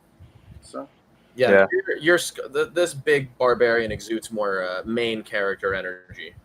Yeah, over definitely. Here, Thank you. Yeah. An NPC ready to get murked right here. That body looks like the body of a man that's looking for the wizard who killed his mother. This is crazy. I can't wait. It's and fantastic. people have talked about the chest being too big. Jason talked about it earlier, but I think the pictures that Pixel Dan took, the harness and the prototype still had kind of a gloss, and it was making the chest look a little bit more bulbous than it should. Right. Okay. And we've also given these guys nipples, just a little hint of one. We don't get too crazy. It's gonna have You just sold Poncho. He's in. but you see the gloss on it, and that's just making. Once we add paint to that, it's going to flatten it, and it's going to make it look a lot more realistic. And if it doesn't, we'll maybe we'll soften it up even more. But yeah, I like this new body a lot, not just in terms of the range and the size, but like the shape is a lot more rounded, not as angular as the other. Yes, exactly. And we're going to add a little bit more width to the back. Because when the arms are down, kind of that picture right there, if you look at his or your left perspective, you can see a little gap under his armpit right there. So we're going to widen it back out to kind of cover that area a little bit better, so the shoulder doesn't look a little unnatural. I mean, even though it looks really natural in different positions, you can have it. So we're going to widen it back out a little bit. So we're making like final little adjustments to this to make it, as good as we can get it to be. Yeah, trust us, guys. We're gonna give you the best thing we possibly can. Not that I necessarily want this or I'm asking for this, but the hot new thing is the drop down leg joint. Yeah, we thought about that, but a lot of people talk about breakage with that, and since this is our first figure, we really didn't want to risk that. That our first figure might have hip problems by dropping it down. And if you look at the articulation that we have, especially with that when that loincloth is going to be soft, it's got pretty good range. And it looks like it's shaped to give it a lot of room. You've got a real good shape. Yeah. And you've said throughout your time here, you're looking at Jada, and they don't do drop down hips, and they're super able to get their legs. Yeah. Oh, that looks so sick. It's more about the range and what you cut out there than it would be. And the loincloth I tried printing out with a flex resin. I mixed a K Plus Resi one with a F69. I thought it was going to be more flexible, but it's not. But even though it's not, look at the range on that. It's still good range. And that's a prototype, guys. Yeah, that's not even right. That already just looks so sick. So all the black portions on there are that softer plastic. Right? Yes, it will be the softer plastic. Yep. So that's how the gauntlets and the boots are going to slide off. Yes. Yep, the gauntlets, the greaves will slide off. And the boot will pop off. You can put on a barefoot. The greaves, yep, I can take that off. See? Yeah. Okay. And put that back on. Underneath it. Yeah. So some of the accessories you might see maybe like different colors of greaves. Different what's already on the figure. Yep. Absolutely. That's cool. Good mixing and matching. Yeah. So we might use the same mold to save thousands of dollars on mold. We're using like the same gauntlet between Cronin and Chroman, but the colors are gonna be different. So. And since we're kind of like we had to start all over again with this new body. We had a lot of stuff finished. Trevor's artwork or photography, which is artwork, a lot of renders. We had a lot of that stuff finished on the old body. So when we launch our Kickstarter, it's going to show a lot of the prototypes as the pictures, and they're not going to be painted, but it's going to say painted and then non-painted. So if everyone will just be a little patient with us, because we're kind of going to be launching the Kickstarter and we're going to be changing things as we go along. Hopefully all the options are there, but we'll be adding more stuff as people ask for things. I don't see why you guys couldn't just show it all on the Kickstarter, in terms of just the evolution of Yep. I'm worried that people will get confused. Okay, yeah. You don't want them to think that that's a part of the offering. Exactly, because if you look at the other Trevor 1/6 shooter photos I sent you, it shows the old knees, and that's one of the biggest complaints we had were the knees, and I don't want people to be dissuaded because they think that's what it's going to look like. Yeah. It's a tricky thing.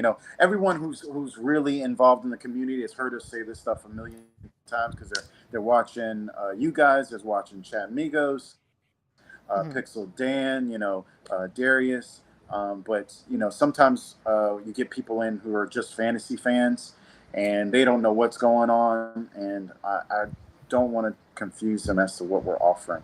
But it's hopeful, it's going to happen. Yeah, I want to show the articulation breakdown here too. Thank you. Yeah. Yeah, at least 32 points of articulation. We've got the double barbell in the neck. Yes, the ball joint on the bottom is yeah. And we made it sit where it should. Sometimes they don't do it right where it's not sitting in the proper spot, so you don't get the range that you should. A lot of these companies put in articulation, but they don't. But the neck doesn't move. Yeah, they make the balls really small, so there's like no small balls. Yeah, I was curious about that in terms of if there's other, not necessarily other campaigns or indie toys, but just other lines in general that you feel did something that you wanted for this, but then maybe kind of iterated on it to make it better. Well, I mean, we're definitely inspired by Jada Toys, obviously Mafex. The Dark Knight Returns and the Superman from Dark Knight Returns is something that heavily inspired us. And then there's a gang of Marvel Legends figures, Mezco, in terms of a lot of stuff that they're doing with accessories. And, everyone has their pros and cons. We're trying to take all the best parts and create something, and hopefully we give the best barbarians that anyone's made, or close to it, is our goal. Yeah. Awesome. Yeah, that's the new Ogun gray render that Penn has done for us, and you can see like the lace loincloth in between. And if you, I wish I had a good picture for you guys, but his chest plate, like if you zoom in, there's really, it's just detailed. It's so detailed. Yeah, I see the leather textures on there. Yeah, the textures. Yeah, just everything that he's done. And his look at his gauntlets. It's pounded iron. Yeah. And if you look at his greaves, it's pounded iron. I mean, it just screams Ogun, God of Iron. Yeah. And there's gonna be a slit in between that skirt there, so you can lift the leg up, and on the sides too, and in the back. Okay. Like where the middle meets the sides, there's gonna be slits there. Yeah, that will not hinder articulation at all. And on the sides too, so you can do a little bit of a split action. And he's a god, he's got to be able to sit in some kind of throne, maybe. Let's go. Are you making one for us? Come on, Fabio. Maybe P Cheesy will. Yeah. Oh yeah. Oh man. I'm just the ideas, man. I'm just throwing it out there. You got the best ideas, man. How about as far as the other characters, we can expect a lot of those same changes for like texture and their armors. Yeah, Yes. because of the new body, we're going through and redoing a lot of stuff. So we're working down the list of things. By the time we get to production, we'll have everything, and then in the manufacturing process, there's redesign there too. So we're only gonna go forward with any of these when we get everything locked down properly and it works as we want it to. So yeah, just We have a question in the chat real quick from a great talent in the community, Uncanny Sculpts. He's asking, Tyler. is the top neck joint curved like Mafex or straight? It's straight. Okay. Yeah, I don't know why they do that. Yeah. like, I get it. Love But Mafex. they don't He can need. explain it. No, But it doesn't need to be there, right? They don't. Exactly. They don't need to do it. I know what they're No. trying to do. I'm sure we all could, but like, Yeah. it's like it's not. It's unnecessary. Mhm. Look, what have your emails with Mr. Mafex told you in that regard? Michael Mafex, what do you say? Yeah, John Mafex here. and when we get to our female figure, when we show off the articulation for that, we're trying not to skimp on articulation for the female figure, because our female is going to be this thick barbarian woman, Amazon, as the base body. So there's no reason why we should be doing less articulation. Right. Exactly. There might be maybe one point that we don't do as the same, but her body will support the same amount of articulation. So keep that in mind when you guys support us. One thing I wanted to ask about, because he said he's going to be an unlock the chief, the Mato chief, the chief Mato. Or is it going to have a separate head, or is it just going to be the one headdress? The one headdress Okay. that is interchangeable. If you look at the photos that There you go. that is removable. Okay, And The that's- headdress is removable. and, Yeah. and that's the head sculpt underneath with the hair. Got it. Okay. So Yeah, I was Look going at to say the because vascularity on the chest. My God. Yeah. I was Right. going to say Exactly. that headdress. I didn't know if like it might hinder a little bit, but it can come off. That's awesome. Yeah. And all the hair is going to be, like, for longer hair, the hair is going to be a separate piece that's going to be able to be plugged into the scalp itself, and it's going to be of a softer, rubbery material. So if you look at Kuroman's or Chief Mato's hair, it's going to be flexible, so it won't hinder articulation at all. Awesome. or very little, yeah. Or very little. Yep. Uric's head sculpt is probably going to hinder things the most because of his beard, but we just had to do him authentically with that big There you go. Yeah. beard. Yeah. So hopefully people, and then his armor is going to be hindering a little bit, but I mean we're trying to be kind of authentic at the same time of expanding on the fantasy. So, but you'll be able to take it all off. So, yeah. Are these new hands for him? So he has. We're extensions of the probably gauntlets? going to change that to just bare hands Okay. because he's got so many new tooling on him with the different chest piece and armor there. It's probably going to be just bare hands. Yeah. So That makes sense. We got Alpha Proto asking, will the women be shorter than the men, or is it going to be about the same height? yeah, they're going to be shorter. They're probably what was the height we were talking 6.5. about? 6.5. Yeah. Yeah. So a quarter of inch shorter. Okay. So still taller than what was that recent Marvel Legends? Power Princess. Power Princess. Yeah. Okay, nice. She-Hulk. I don't know how tall She-Hulk Oh, hold on. is. Let me grab my She-Hulk. Yeah, grab your She. I got my She-Hulk here too. She Oh, is. Wow, she's 7.25. Yeah. Right. Not gonna be She-Hulk size. This one. Maybe we'll come out with a brute female body that's larger, but yeah, probably. Actually, Power Princess is the right height for what we're gonna do. That's cool. We got Justin Mohan asking, how many characters are there going to be in the Kickstarter, including unlocks total? 21. 21. There you go. 21 total, yeah. So there's going to be 9 basic figures. So we showed 3 basic barbarian characters with all unique head sculpts. There's going to be 3 basic female barbarians. There's going to be 3 basic primal characters or figures, and then there's going to be what's that 9 minus that's 12. There's going to be 12 unique characters. So Wow, that's amazing.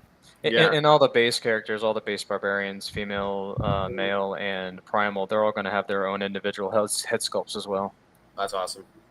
So they can be their own character. And print your own name on it. We're leaving that up to you. Who knows? Yeah. We might reuse those head sculpts in the future, and then create a more unique character that has some unique. We're gonna bring something new if we do that. So, or create something new by mixing and matching. So, And we can look forward to like bios and things like that on the packaging. oh yeah, we already have art with the bios on them. I can send that to you if you want to pull up one and Yeah. we can look at it. Yeah, let us see it. Yeah, Yeah, while you guys are doing that, somebody's asking, is it too early in the line for beasts for the beast riders? Yes, because I mean, we touched on that. because we got 21 characters, and 3 unique Yeah. bodies. Unless our Kickstarter goes crazy, and we've got nothing else to offer, maybe we can just create some artwork and show what we would do if we were to do a Beast Rider. If this thing goes crazy, gangbusters like Mythic Legions did for their second wave or Savage Crucible, I'm not gonna say anything is not possible. We would love to do Beast Riders, and We've Vonner definitely talked works- about it. Vonner works with what is that? Beast, the creature creative Mhm. beasts. Creative Uh, Beasts. Yeah. So we're highly inspired by them. Yeah, they're great. Yeah. You met him at Joe Fest. Yeah, awesome. Mm. Whole team is awesome. I don't think we could use their sculpt, but something that beautiful is definitely the direction we would go in. Yeah. I don't know if you've seen there's Monster Force, right, from Fresh Monkey, and that's the whole BBTS original line, and it's Dracula soldiers and things like that. I love Werewolves that. and zombies. Yeah. Yeah, exactly. So it's this whole kind of gothic fantasy military line, and they've Yeah. sort of folded in a sculpt that was from one of these third-party companies. Or they did. Yeah, the Veteran William, like that everybody loved. No. They used Veteran Williams. It was like a variant of Oh, Veteran yeah, William. but- yes, right. I was thinking of the War Bear, because they were going to use the War Bear. Yeah, and they do. War Bear's next. I think they For modified Memory it a little Toys. bit. Yeah. They Like, did there a new is- body instead of using that War Bear. Right. The new one has more articulation, and it's done by, I'm probably going to butcher his name, but Arlen. And it's got a lot more articulation, but I love the size of the test with apes. So we will definitely be Apes and coming out with robots. the baddest Sasquatch. No knock to Monster Force or Fresh Monk. Theirs looks awesome. Yeah. But anything I do, I'm gonna think it's better, Right. Because I'm crazy like that. But if we were to, we have ideas for a brute buck, like what we're showing now is called the Hero Buck, and we have ideas for a brute body, which will be more 7-inch scale, and then we have an idea for a Titan body, which will be like 8 to 9-inch scale. So we would definitely be doing beasts in every single one of those scales, because we're already doing it with the Hero body with like Black Panther, Monkey King, Lion Lord, and Werewolf. So that's awesome. Yeah, and it's not even like a we're gonna do it better than you. It's kind of nice that so many different people are doing things Right. that you kind of want to do, so you can kind of take like, oh, I like that they did that, but I would change this Right. when I do Yeah. mine. It's not Right. even really about a competing sort of Right, thing. no, It's not nice at that all. there's Yeah. so much out there right Because- now that you can Just because I you can thought it pick was interesting. and make them your own. Yeah. Right. No, it was more about how there was this third-party figure released by somebody overseas, and it did really well here. So much so that it sold out. People have been looking for a new version of it, and somehow that got folded into Monster Force, and that's what's going to provide that new version for people. So it's more that there's all these companies that are just kind of making these toys overseas, and it's funny that they would allow that is thing for funny. prices. Like there's companies Yeah. that make mounts already, you know, for fantasy. I've seen like giant warthogs and The warthogs, dire the wolf type of wolves, stuff, and you the know? rhinos. Yeah. Exactly. Yep. So all that is to say is like people want mounts because Oh, somebody definitely. saw a need for it, and Yeah. was like, we're just gonna pump these out and see how they do. Yeah. Yeah. We've been talking about mounts since the inception of these guys too, like hyenas and things like that. Yeah, and jackals. Yeah. Yeah, Ogun is known for being cool with wild African dogs. So we've always thought what would be really cool, just to put that out there, is like a beast-ridden hyena, or Ooh. you know, no one's ever done that. And then No, we paint that yes. as a wolf, as you know, all mountain lion, a cougar, all types of stuff. So, Yeah.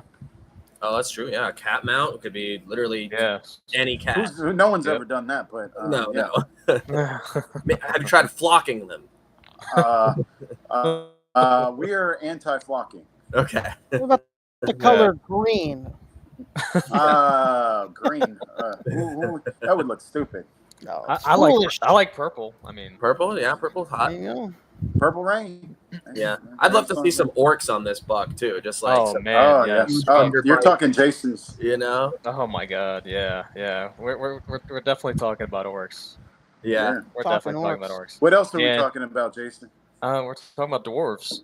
Oh, Whoa, let's go. Yes, please. I mean, those are my. I love me some dwarves, man. They're just cool little mountain men. Yeah, I just want a perfect like square of a figure, just a I- stocky ass. Yeah, exactly. And I want to be able to remove his all of his armor and change it up and make him look how I want him to look. Yeah. With different accessories, because every single dwarf you see, they're just coated in armor. Like Mythic Legions, they're cool for customizing and kit bashing and stuff, but they're just like stuck with their armor, and their beards are just really freaking hard, and it just hinders articulation. And they have just a single jointed elbows, and I'm just like, no, our dwarves need more. They need more. Yeah, you can crack the dwarf figure formula. I think I see it. I'm gonna try. That's how this all started. Jason was trying to create a dwarf prototype, and I was trying to create something else, an ape figure.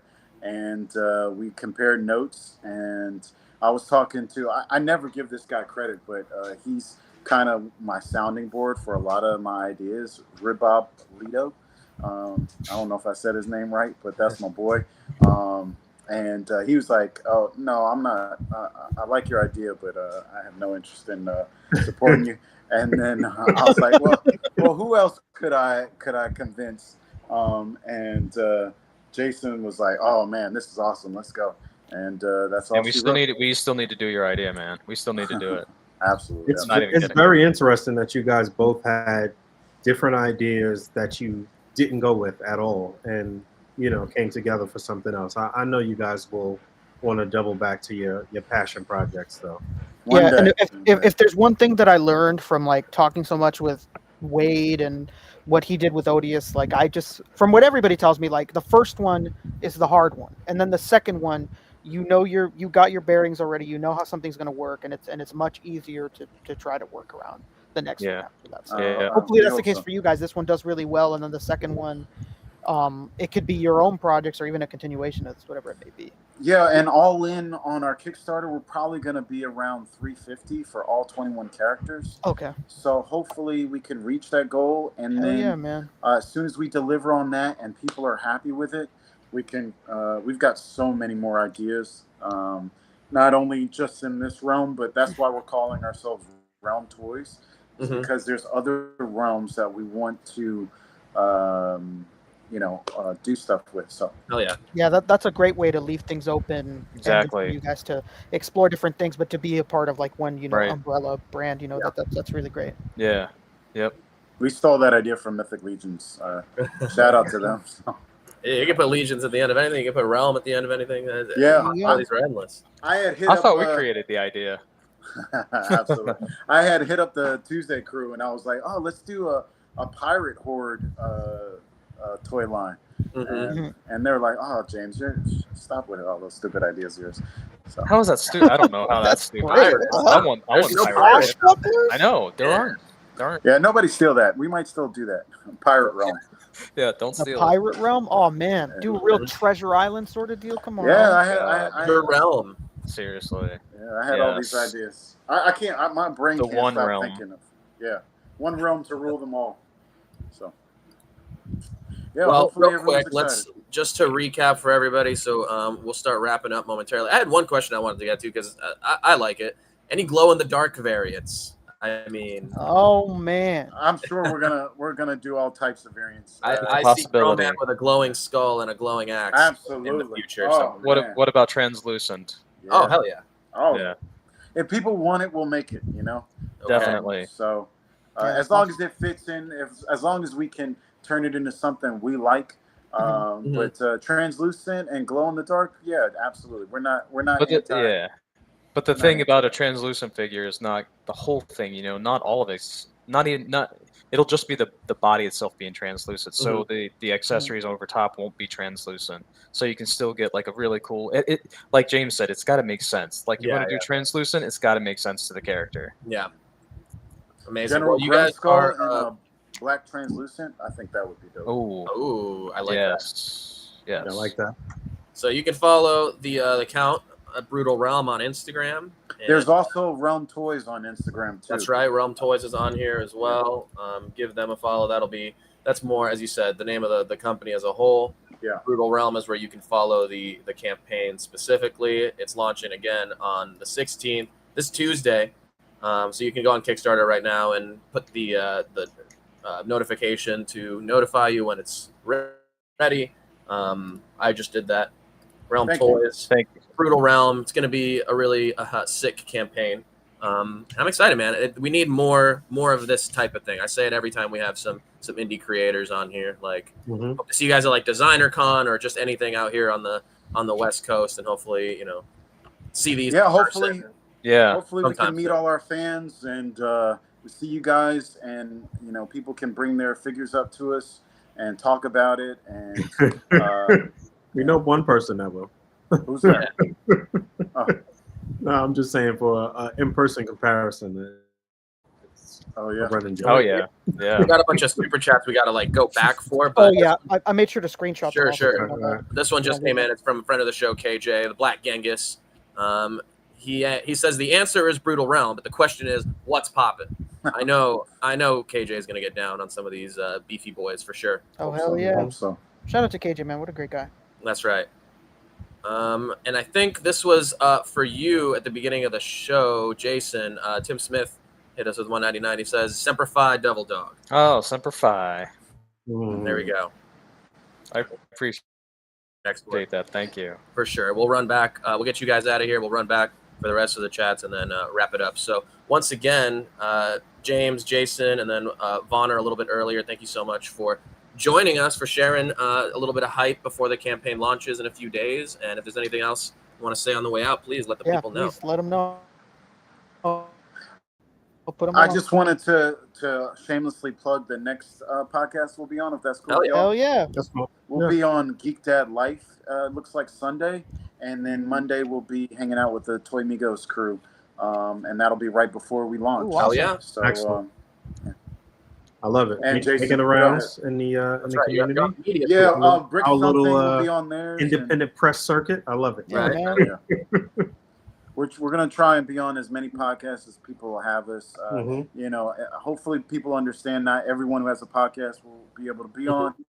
But we're definitely going to try and be on as many as Well, possible. you guys doing it right. You're making your rounds. You're getting the figure in some crucial people's hands, and Absolutely. yeah, I think you guys are on the right trajectory right now. So I wish you Yeah, guys and the best. we'll Thank definitely you. see about having you guys back on before the campaign wraps up too. And Awesome. Yes. That would be great. That'd be cool. Yeah, get a little midway check in. And, Right. But yeah, especially because that'll be when the HasLab launches. Midway. And I don't know if anybody will be thinking about us, right? I will. Oh yeah, we I are. will. Yeah. I'm sure you I guys hope will be so. fun. I mean, if there's anything we've learned the past few years is that people look out for indie companies, and you know Yeah. what they're doing. Very I true. think you guys are going to do fine. Mhm. Thanks, You guys are man. doing That's great. awesome. Yeah. Hopefully. Yep. I appreciate it. Awesome. Thanks, guys. Thank Yeah, you once Thank you guys so much for It hopping was on. wonderful having you guys on. Nice actually meeting you and putting a face to text messages and what have you. Yeah. Thank you for always responding, Boog. I know No I've been doubt. bothering you for a long, long time. No doubt, but I stuck to my word. I said, listen, when you guys, are close, we're gonna have you on. We're gonna get you on 100%. And thank you for always sharing. Whenever we do happen to talk about you guys, thank you for just sharing all that stuff and getting Yeah, I was out there. That's I was awesome. gonna say, yeah, you guys are about it, man. You guys, this is no talk here with you guys. You guys definitely tune in and you guys share everything. It's awesome. It's We great. got to listen to the community. We're Definitely. both part of the community, and we see a lot of companies messing up by fucking up by not listening to the community. Mm-hmm. Yep, So for sure. we can't afford to be one of those. No. No doubt. Right. Thank you guys so much. Thank you. All right. Thank you. You guys Thanks, have a guys. great rest of the Jason, night. appreciate you guys. Jason, James, Brutal Realm Toys. Thank you so much, guys. Thank you guys. All right. Dope. That was fun. Yeah, that was cool. I think Yeah, I can't wait to I go. think the base bodies could be like just the base main characters could just be like goons. I mean, Yeah, you know what I I mean? don't know. Like they could be good Let's army see that. builders too. Like the Yeah, that's what I'm Ogun, I was thinking could be a cool army builder. The blonde dude, like all this stuff just Yeah. works. And I really want that fucking chief. I said it since the first time we saw him. Yeah. I want that chief. like I that, want I want homeboy that looks like Machu. I was just talking to Machu about it. I want that guy that looks like Machu. I Bro, want- this one I with the want him dreadlocks, amazing. Yeah, dope. amazing. Dreadhead baby. Right, look at that, amazing. Okay. Spears and oh man, Yeah, I was pretty impressed with the articulation with the holding the axe with two hands and all of that. I'm pretty impressed. We got a good amount of super chats to catch up on right now. All right. Hell yeah, The let's first one go ahead came and do that. right at the beginning of the show from our very own Kwame Taylor. He said, No way. with a very generous super chat saying, I appreciate all that y'all do. Keep up the good work. What a guy, Kwame The Taylor. great work. Let's keep it going. Thank Yeah, you. I've been seeing Kwame Taylor at all the streams this week. He's been killing Hell it, man. yeah. He's been everywhere showing Make- so much love. Making sure everybody's got Uber money in a couple of weeks. Thank you, Oh sir. man, yeah, you're helping us tremendously.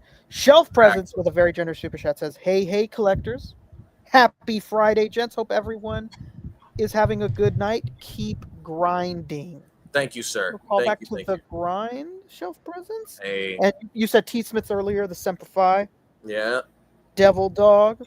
What a guy, T You Smith. should hit him with a piece, toy soldiers. Peace Toy Soldiers. Yeah, that would be great.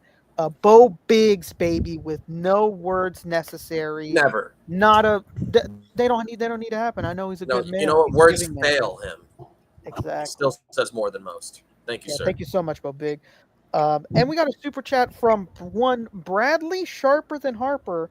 2 weeks left.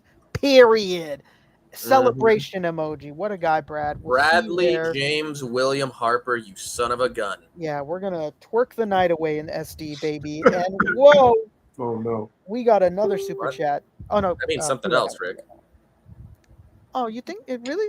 I'm not gonna twerk. Yeah. No, you're mixing up two things. Okay, that's fine. Guess we won't twerk. Sorry, Brad. They ruined it. No, it's all right, buddy. They blew it. Yeah, Should that- just be you and me, Brad. We don't need these guys. These guys aren't cool, anyways. it's gonna be great. It's gonna be great. 2 weeks left, sir. We're gonna be making you work for sure. Yep. Anything else we wanna get to before we get up out of Was here? there any big news anybody wanted to talk about? Mesco didn't have anything this week. What's going on with your boys? Yeah, what Everybody hit me up. Okay, I swear to you, I got multiple people I said the DMing me same like, thing. ask Fabio, where's Gomez? I was like, I don't know. Like, I don't know what the fuck's going on with those guys. They're so I don't know. so everywhere. Yeah, tell us what's happening. Are they going to be at Comic-Con or what? Okay, I'll intro it like I've done it the past few weeks. Do it. You may not know this because it's not entirely apparent at all, but we are in the middle of MezcoCon 2020. Oh wow. We're right in there. We're on the show floor as we speak. We Holy have cow. been since starting June 26th, which was the drop of what's his name? Was it Casey? I think it was Casey. Yeah.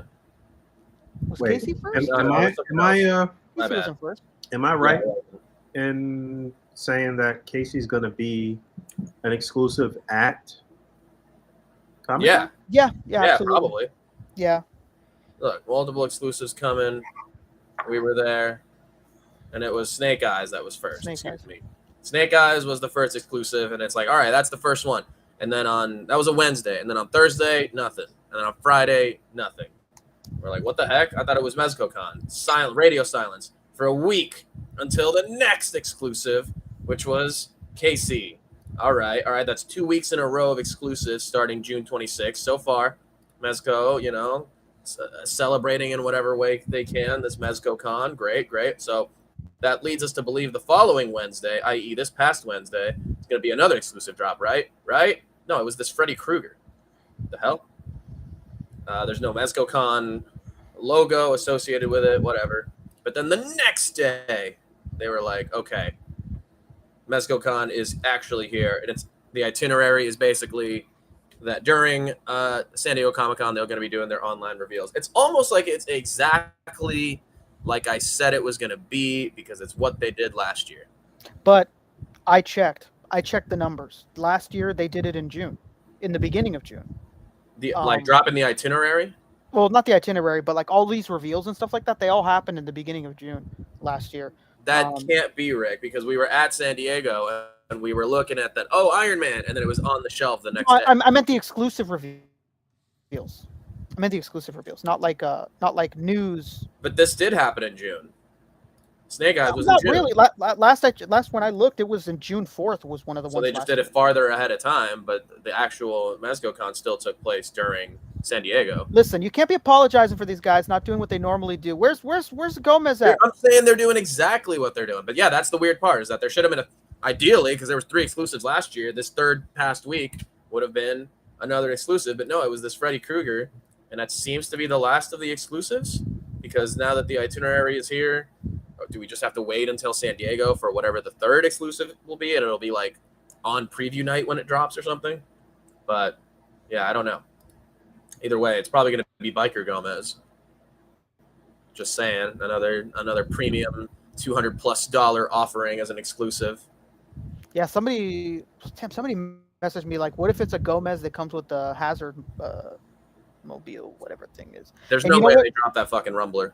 That would be insane. Yeah, that's what not at San Diego, because that they would have done that like they did the mech last year. Yeah, the mech. They would have done one with the Rumbler and a Gomez, and then released the Gomez by himself at the con without the Rumbler, if that was going to be the case. Yeah, but that wouldn't make. I mean, unless it's just another Hazard Squad variant. But come on, drop the Rumbler by itself. Anybody who wants to get that damn Rumbler, even people who don't have that damn Rumbler, would just want it without a Gomez anyway, because if you want the Rumbler and you're a Mezco collector, chances are you already have a Gomez. That's true. Kevin, can't wait to see you there too. I'm going to bring the s'mores noodles and the Kyle's orange chicken from Trader Joe's. Or was it Costco? No, it's from Trader Joe's. Can't remember. He was saying it. Kyle Wadiga of Super 7 fans. Kyle the Wad. Yeah. I used to fudge those up. What a guy, that Kyle. Yeah. Well, we just got a very generous super chat from Jason S. Jason. What a guy. Says, stay brutal, fellas, with 4 fist bumps. Look You're at these getting a fist brutal bump fists. right there, sir. These are some brutal. That's the brutal fist. Give it to him, Pete. All right, or no, that's okay. Oh, he's a father now. He can't be fisting people on the internet. Kevin said he said Costco. I thought he said Costco. Yeah. Oh, okay. I don't know why I said Trader Joe's. Yeah, Trader Joe's has famous orange chicken. It does. I was just at Trader Joe's yesterday. That had a big sign in front of it.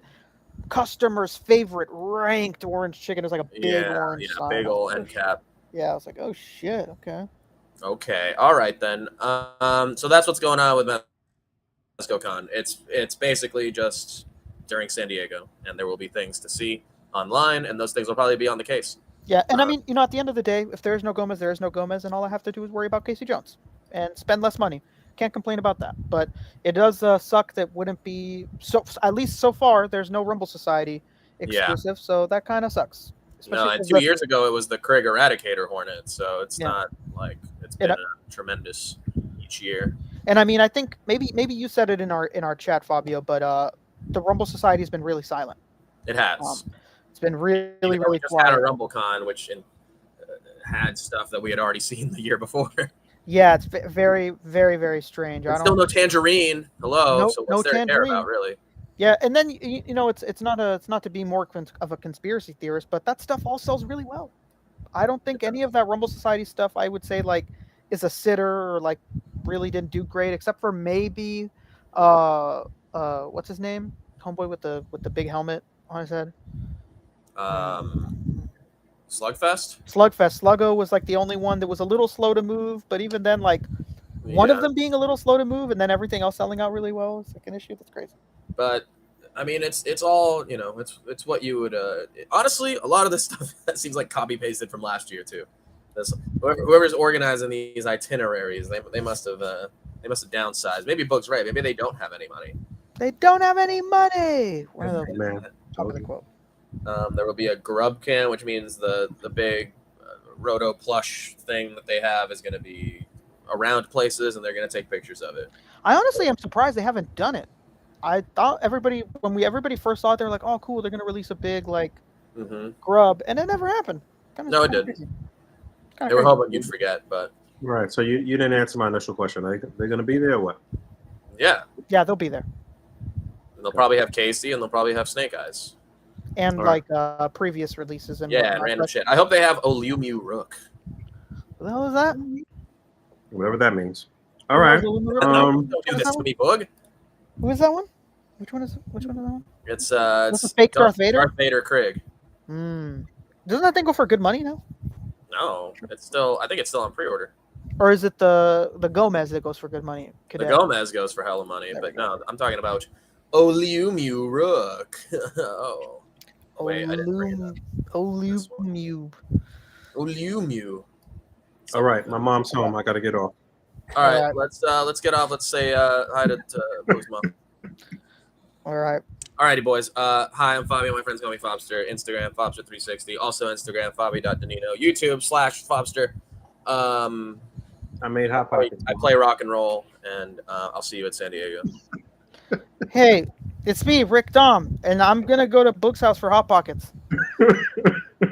Catch me here every Friday, although we might be moving the date, so keep an eye out. We might be changing the day of the week. Some of us have some prior engagements, so we might be moving for just a short period of time. We're going to move back to Fridays eventually. But we might be making a little transition to a different day of the week. We'll keep everybody posted, and you'll catch us whatever day of the week we end up deciding. Yeah, we'll talk all the news that we really got to catch up on. Obviously, there'll be a ton of news coming out of San Diego Comic-Con, but you know, we wanted to dedicate this episode to the Brutal Realm crew. Yeah. And, trying to get brutal with it. Come on, man. You know. Come out. But yeah, we don't really have much going on other than preparing for SDCC. So that's it. B, what you got? Just raising this kid. That's about it. Oh, baby, raising it, rearing it. You keeping up tradition, taking pictures of the blowouts or what? Oh, absolutely. Nice. Oh, baby, that's videos what I'm too. About. I got a picture. I got a picture of my mom changing this particular blowout yesterday that looks exactly like the picture that my aunt took of my mom changing my blowout when I was a little baby. Wow. Separated at the shit, you guys are. Absolutely. Amazing. Absolutely. Woo! Oh my god. No question. All right, we got to get off because Boog forgot to defrost the chicken in his mom's home. All right, we out of here. Thank you to everybody for hanging out with us this evening. Special thanks to Dave Varner and to the Brutal Realm crew, and Jason thanks and everybody James, for the super chats and everything. I'm excited. I'm excited to see where this goes. So we will be tracking, and we will keep you guys posted. Please do not forget to rate, comment, and subscribe. Hit that bell down there. And until next time. Goodbye. And even in the face of Armageddon, never compromise. Peace, toy soldiers. Go. The